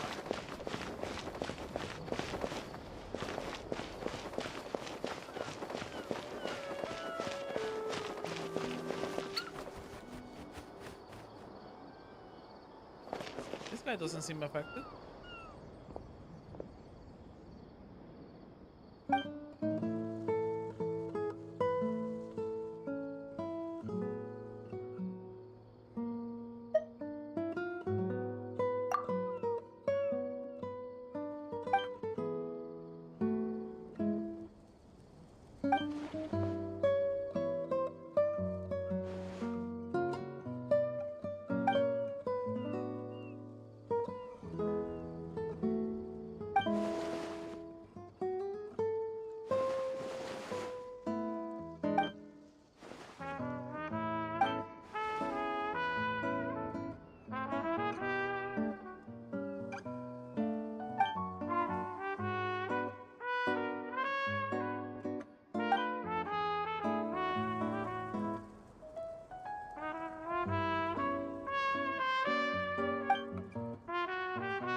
one.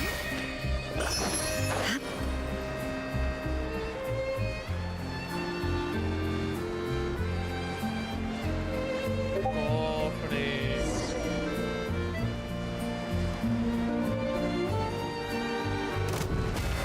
Ha! There is no escape. Hey! Go! Ow.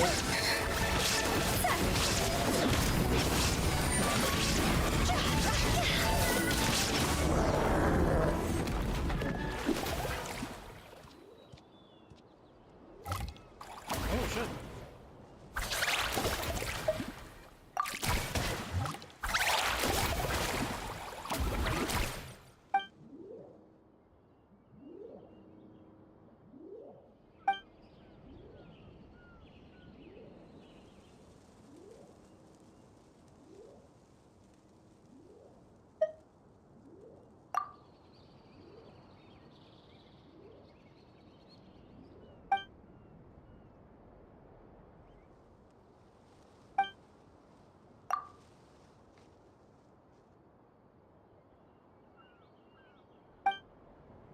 What?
El gatito bostezó y se eliminó el 6. Nice.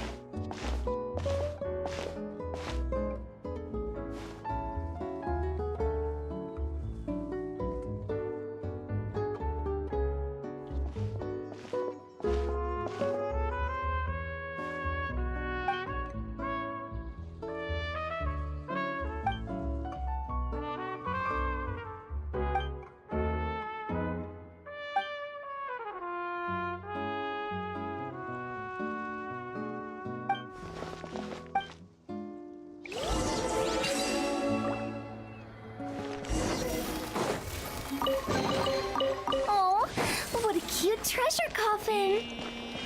Baja.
locos amuenos.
Pet him! You can pet him.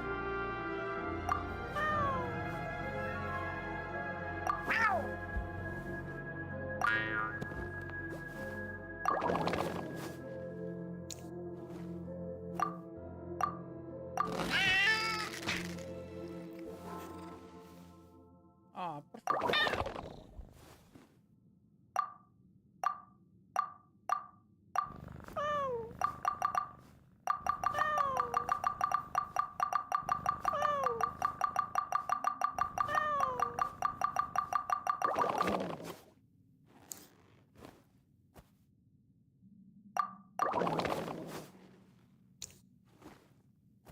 No sé, mamón.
Ese vato parece el narwhal.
them.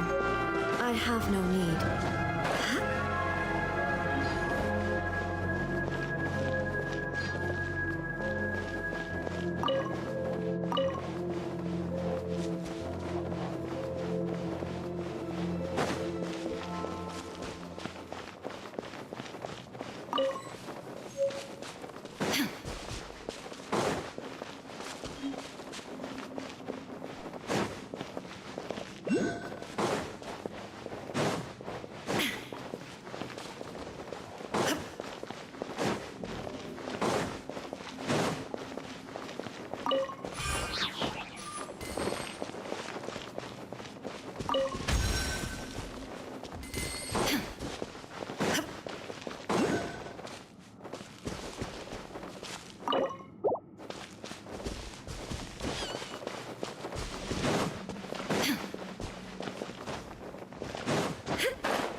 Take them.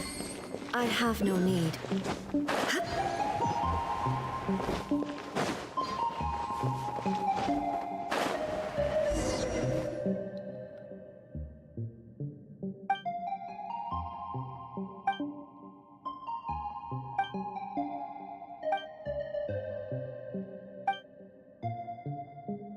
Did you play a cat?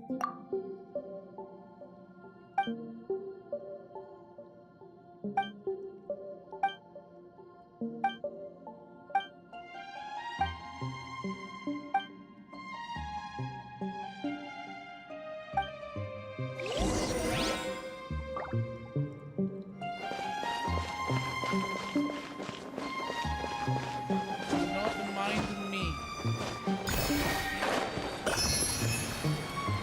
Gosh.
Yoo-hoo!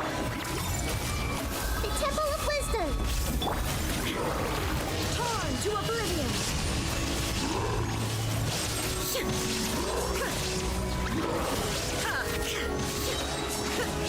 There is no escape! Make yourselves a room! Time to shine! Shower me with grace! Time to go! Huh? Everyone hold in! Illusion shattered! Inazuma shines eternal! Transcend all constraints!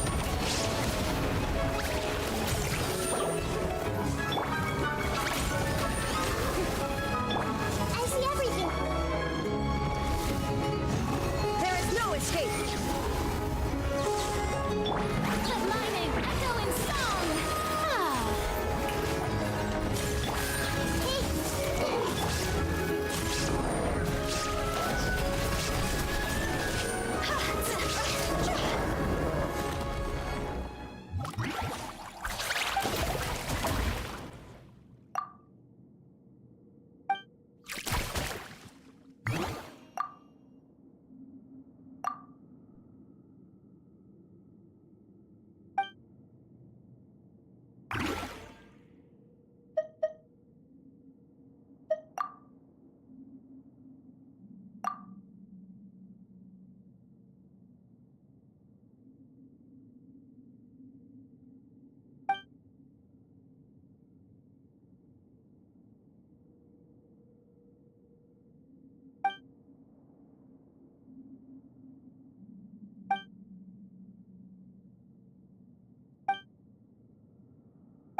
Monsieur Oz.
Ahí va.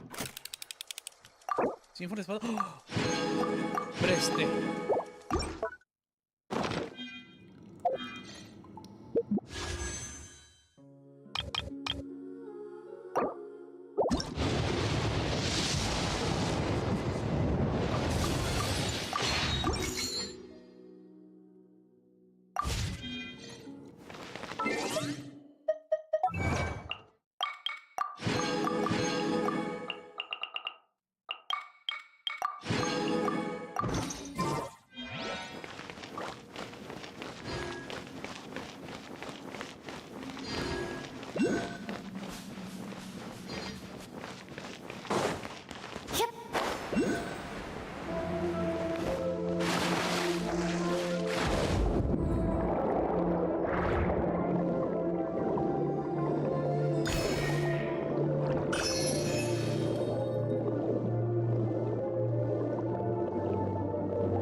Digo, eventualmente.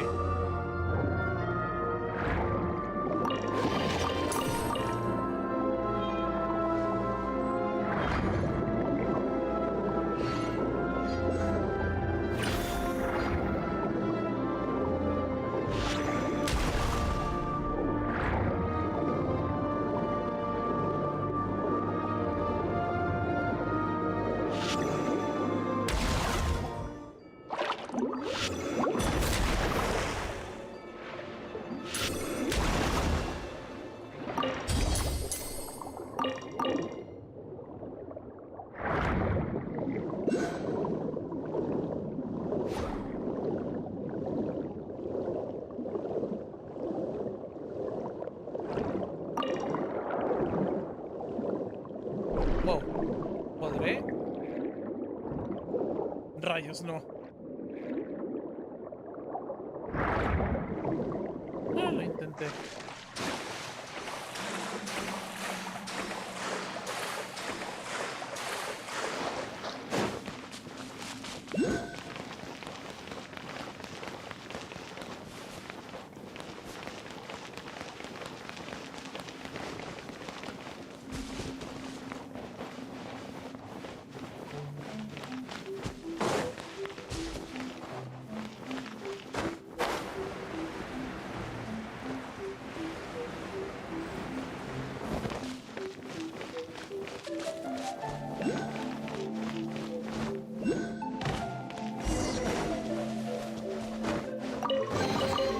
Take it. Go on. You have my approval.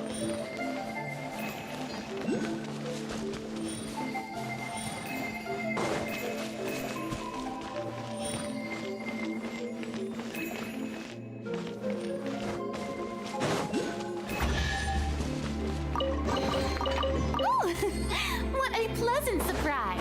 Truly an extra slice of joy.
escape.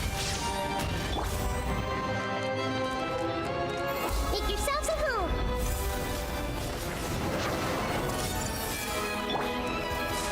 Shine down. Yoo-hoo! Let the world collide! Higher, higher, hands on fire!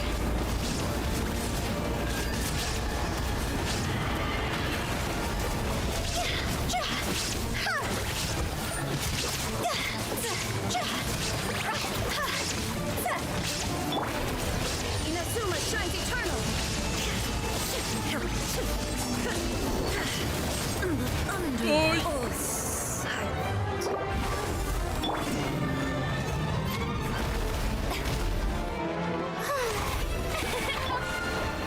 there is no escape.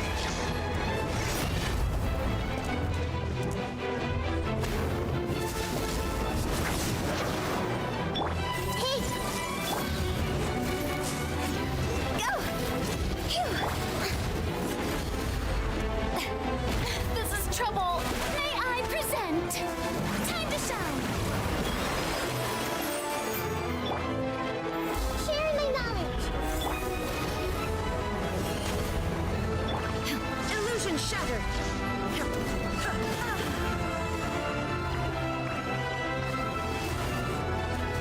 Everyone hold hands.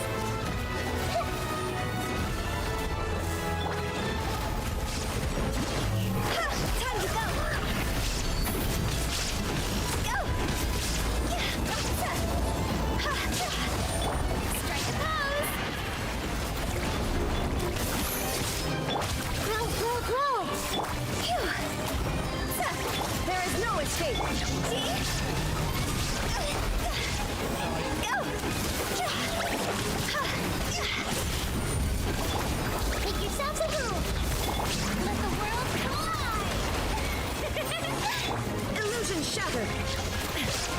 Now you shall perish.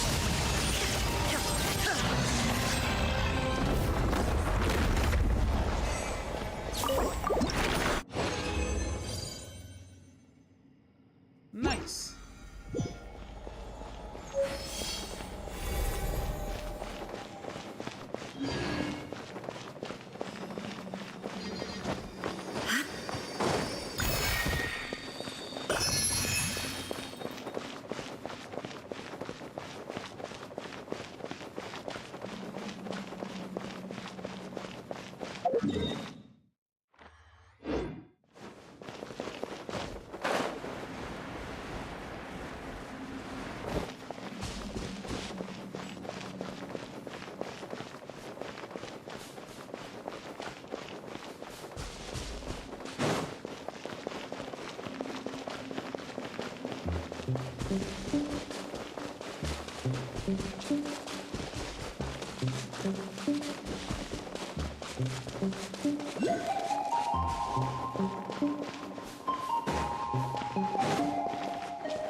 Ay, no mames, que aquí hay un mausoleo.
¿Dónde está?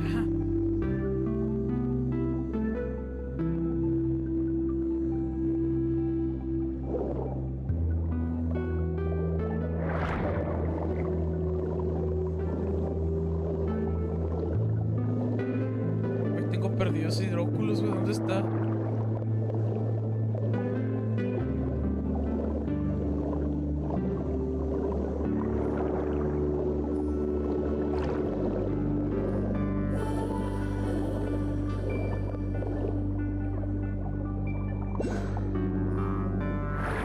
Ya lo vi.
Ya me lo puso otro. De pura historia. Sin hangouts, sin nada. Bravo.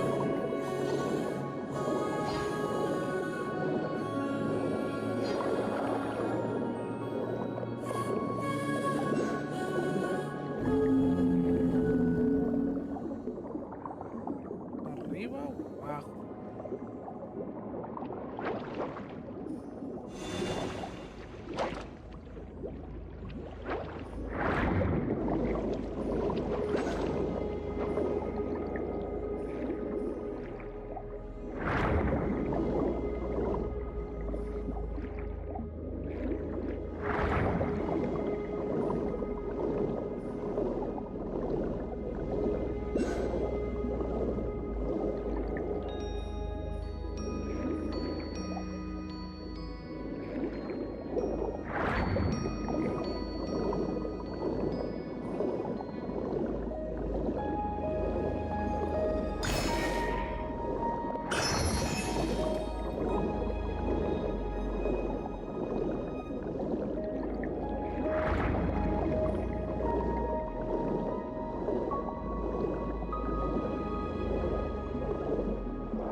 Hijos de su madre.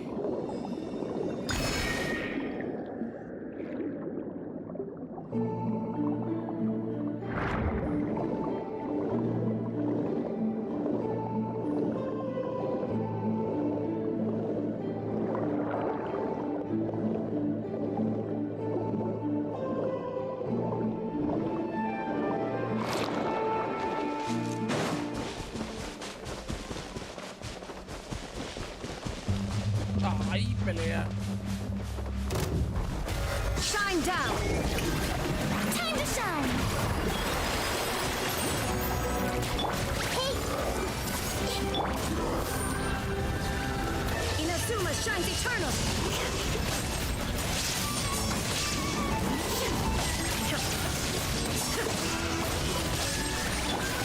Temple of Wisdom! Let my name echo in song! I see everything! Now you shall perish!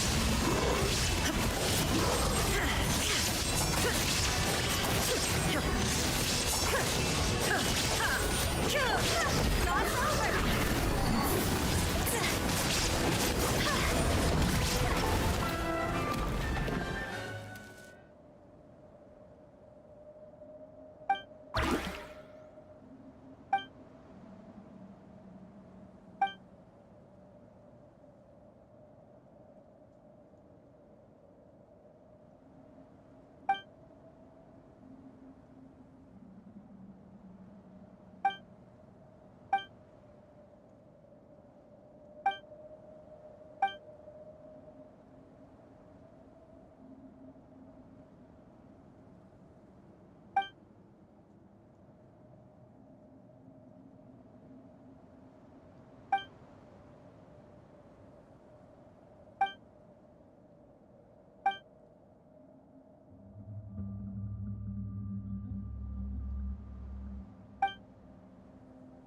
What the?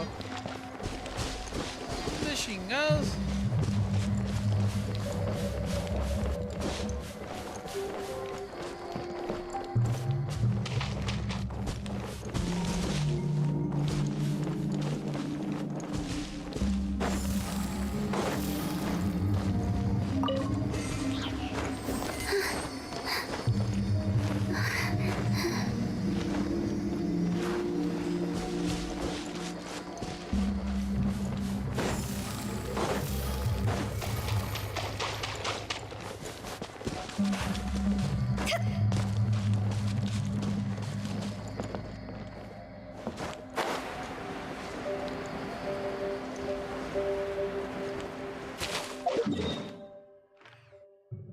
What?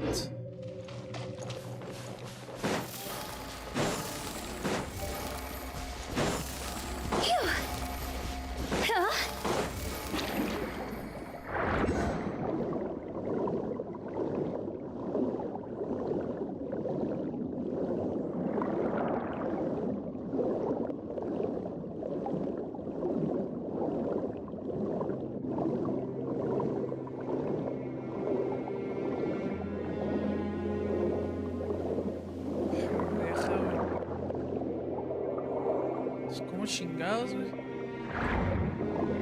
Güey, no, no hay manera. Está inaccesible.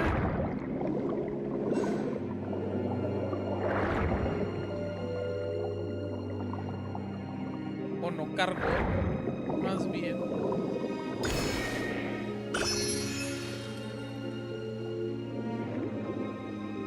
No me sorprendería.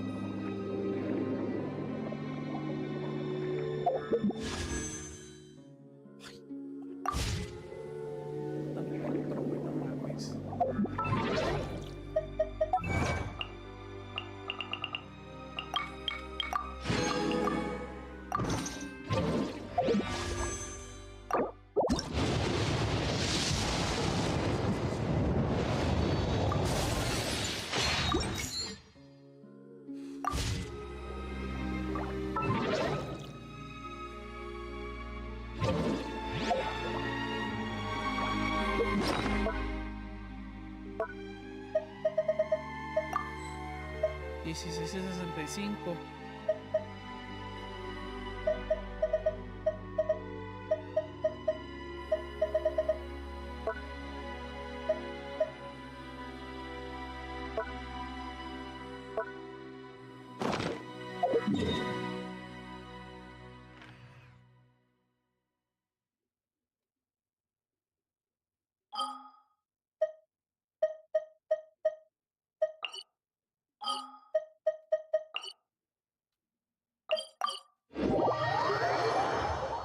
Por lo pronto se me hace que ahí ya le voy a dejar. 4 horas de stream ya es más que suficiente.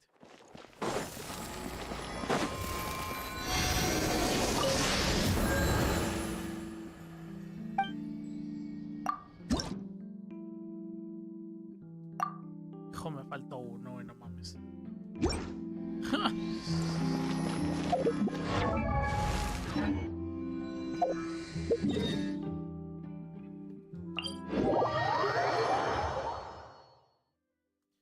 Mi joyo, quality of life improvement. If you're teleporting over to the fountain, teleport to the fountain. Do not teleport to the teleport. Please.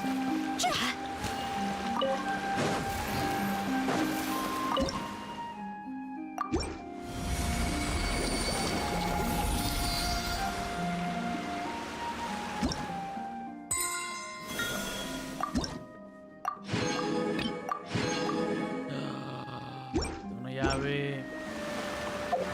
Puedo abrir la llave.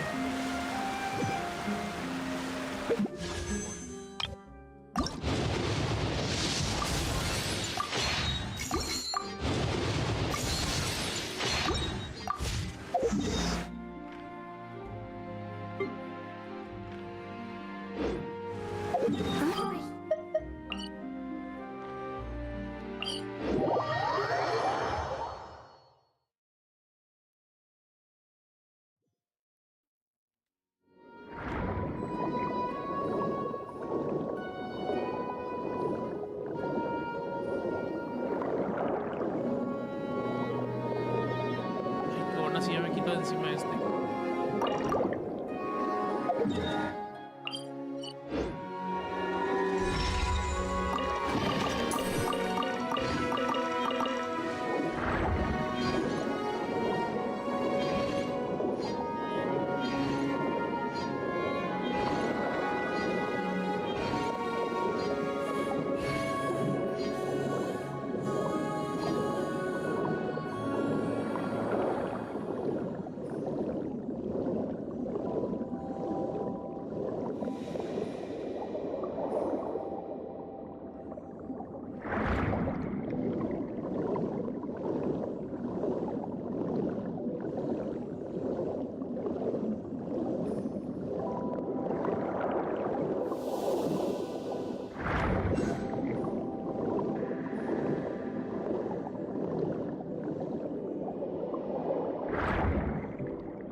Oh, the dude they call idiot.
primero. ¿Dónde chingados está el Oculus?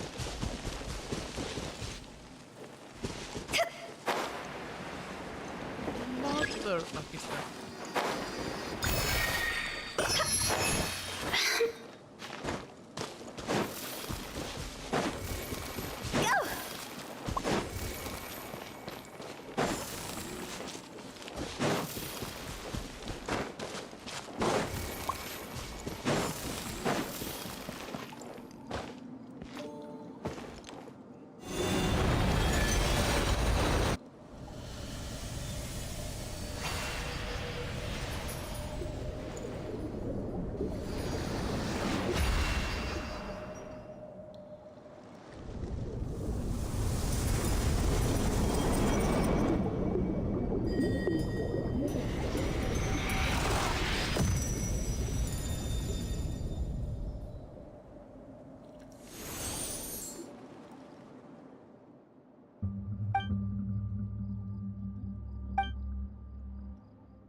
If we bury it, maybe it'll spring back to life.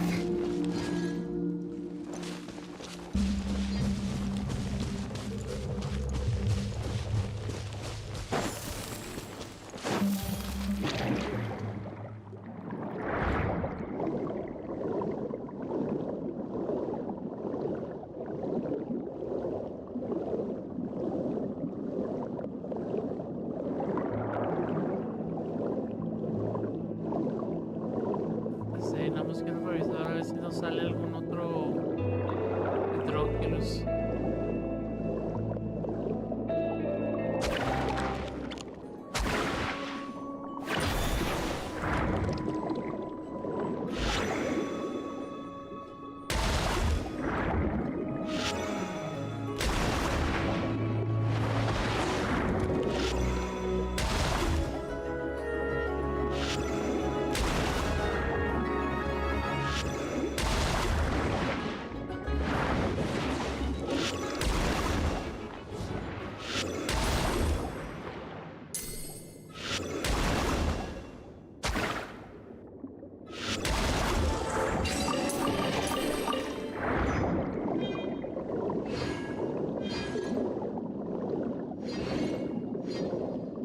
Al parecer no.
Huh? Go!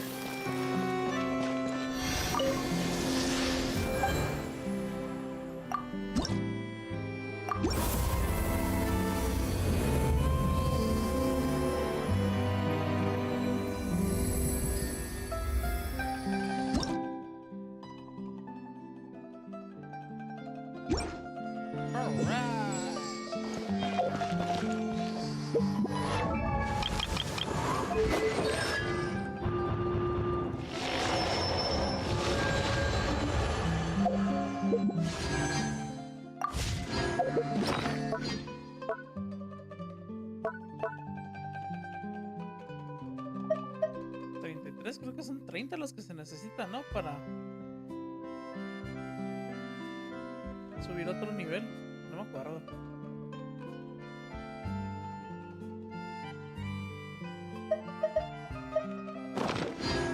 Silly Charles Billy. Igual, ya la voy a parar.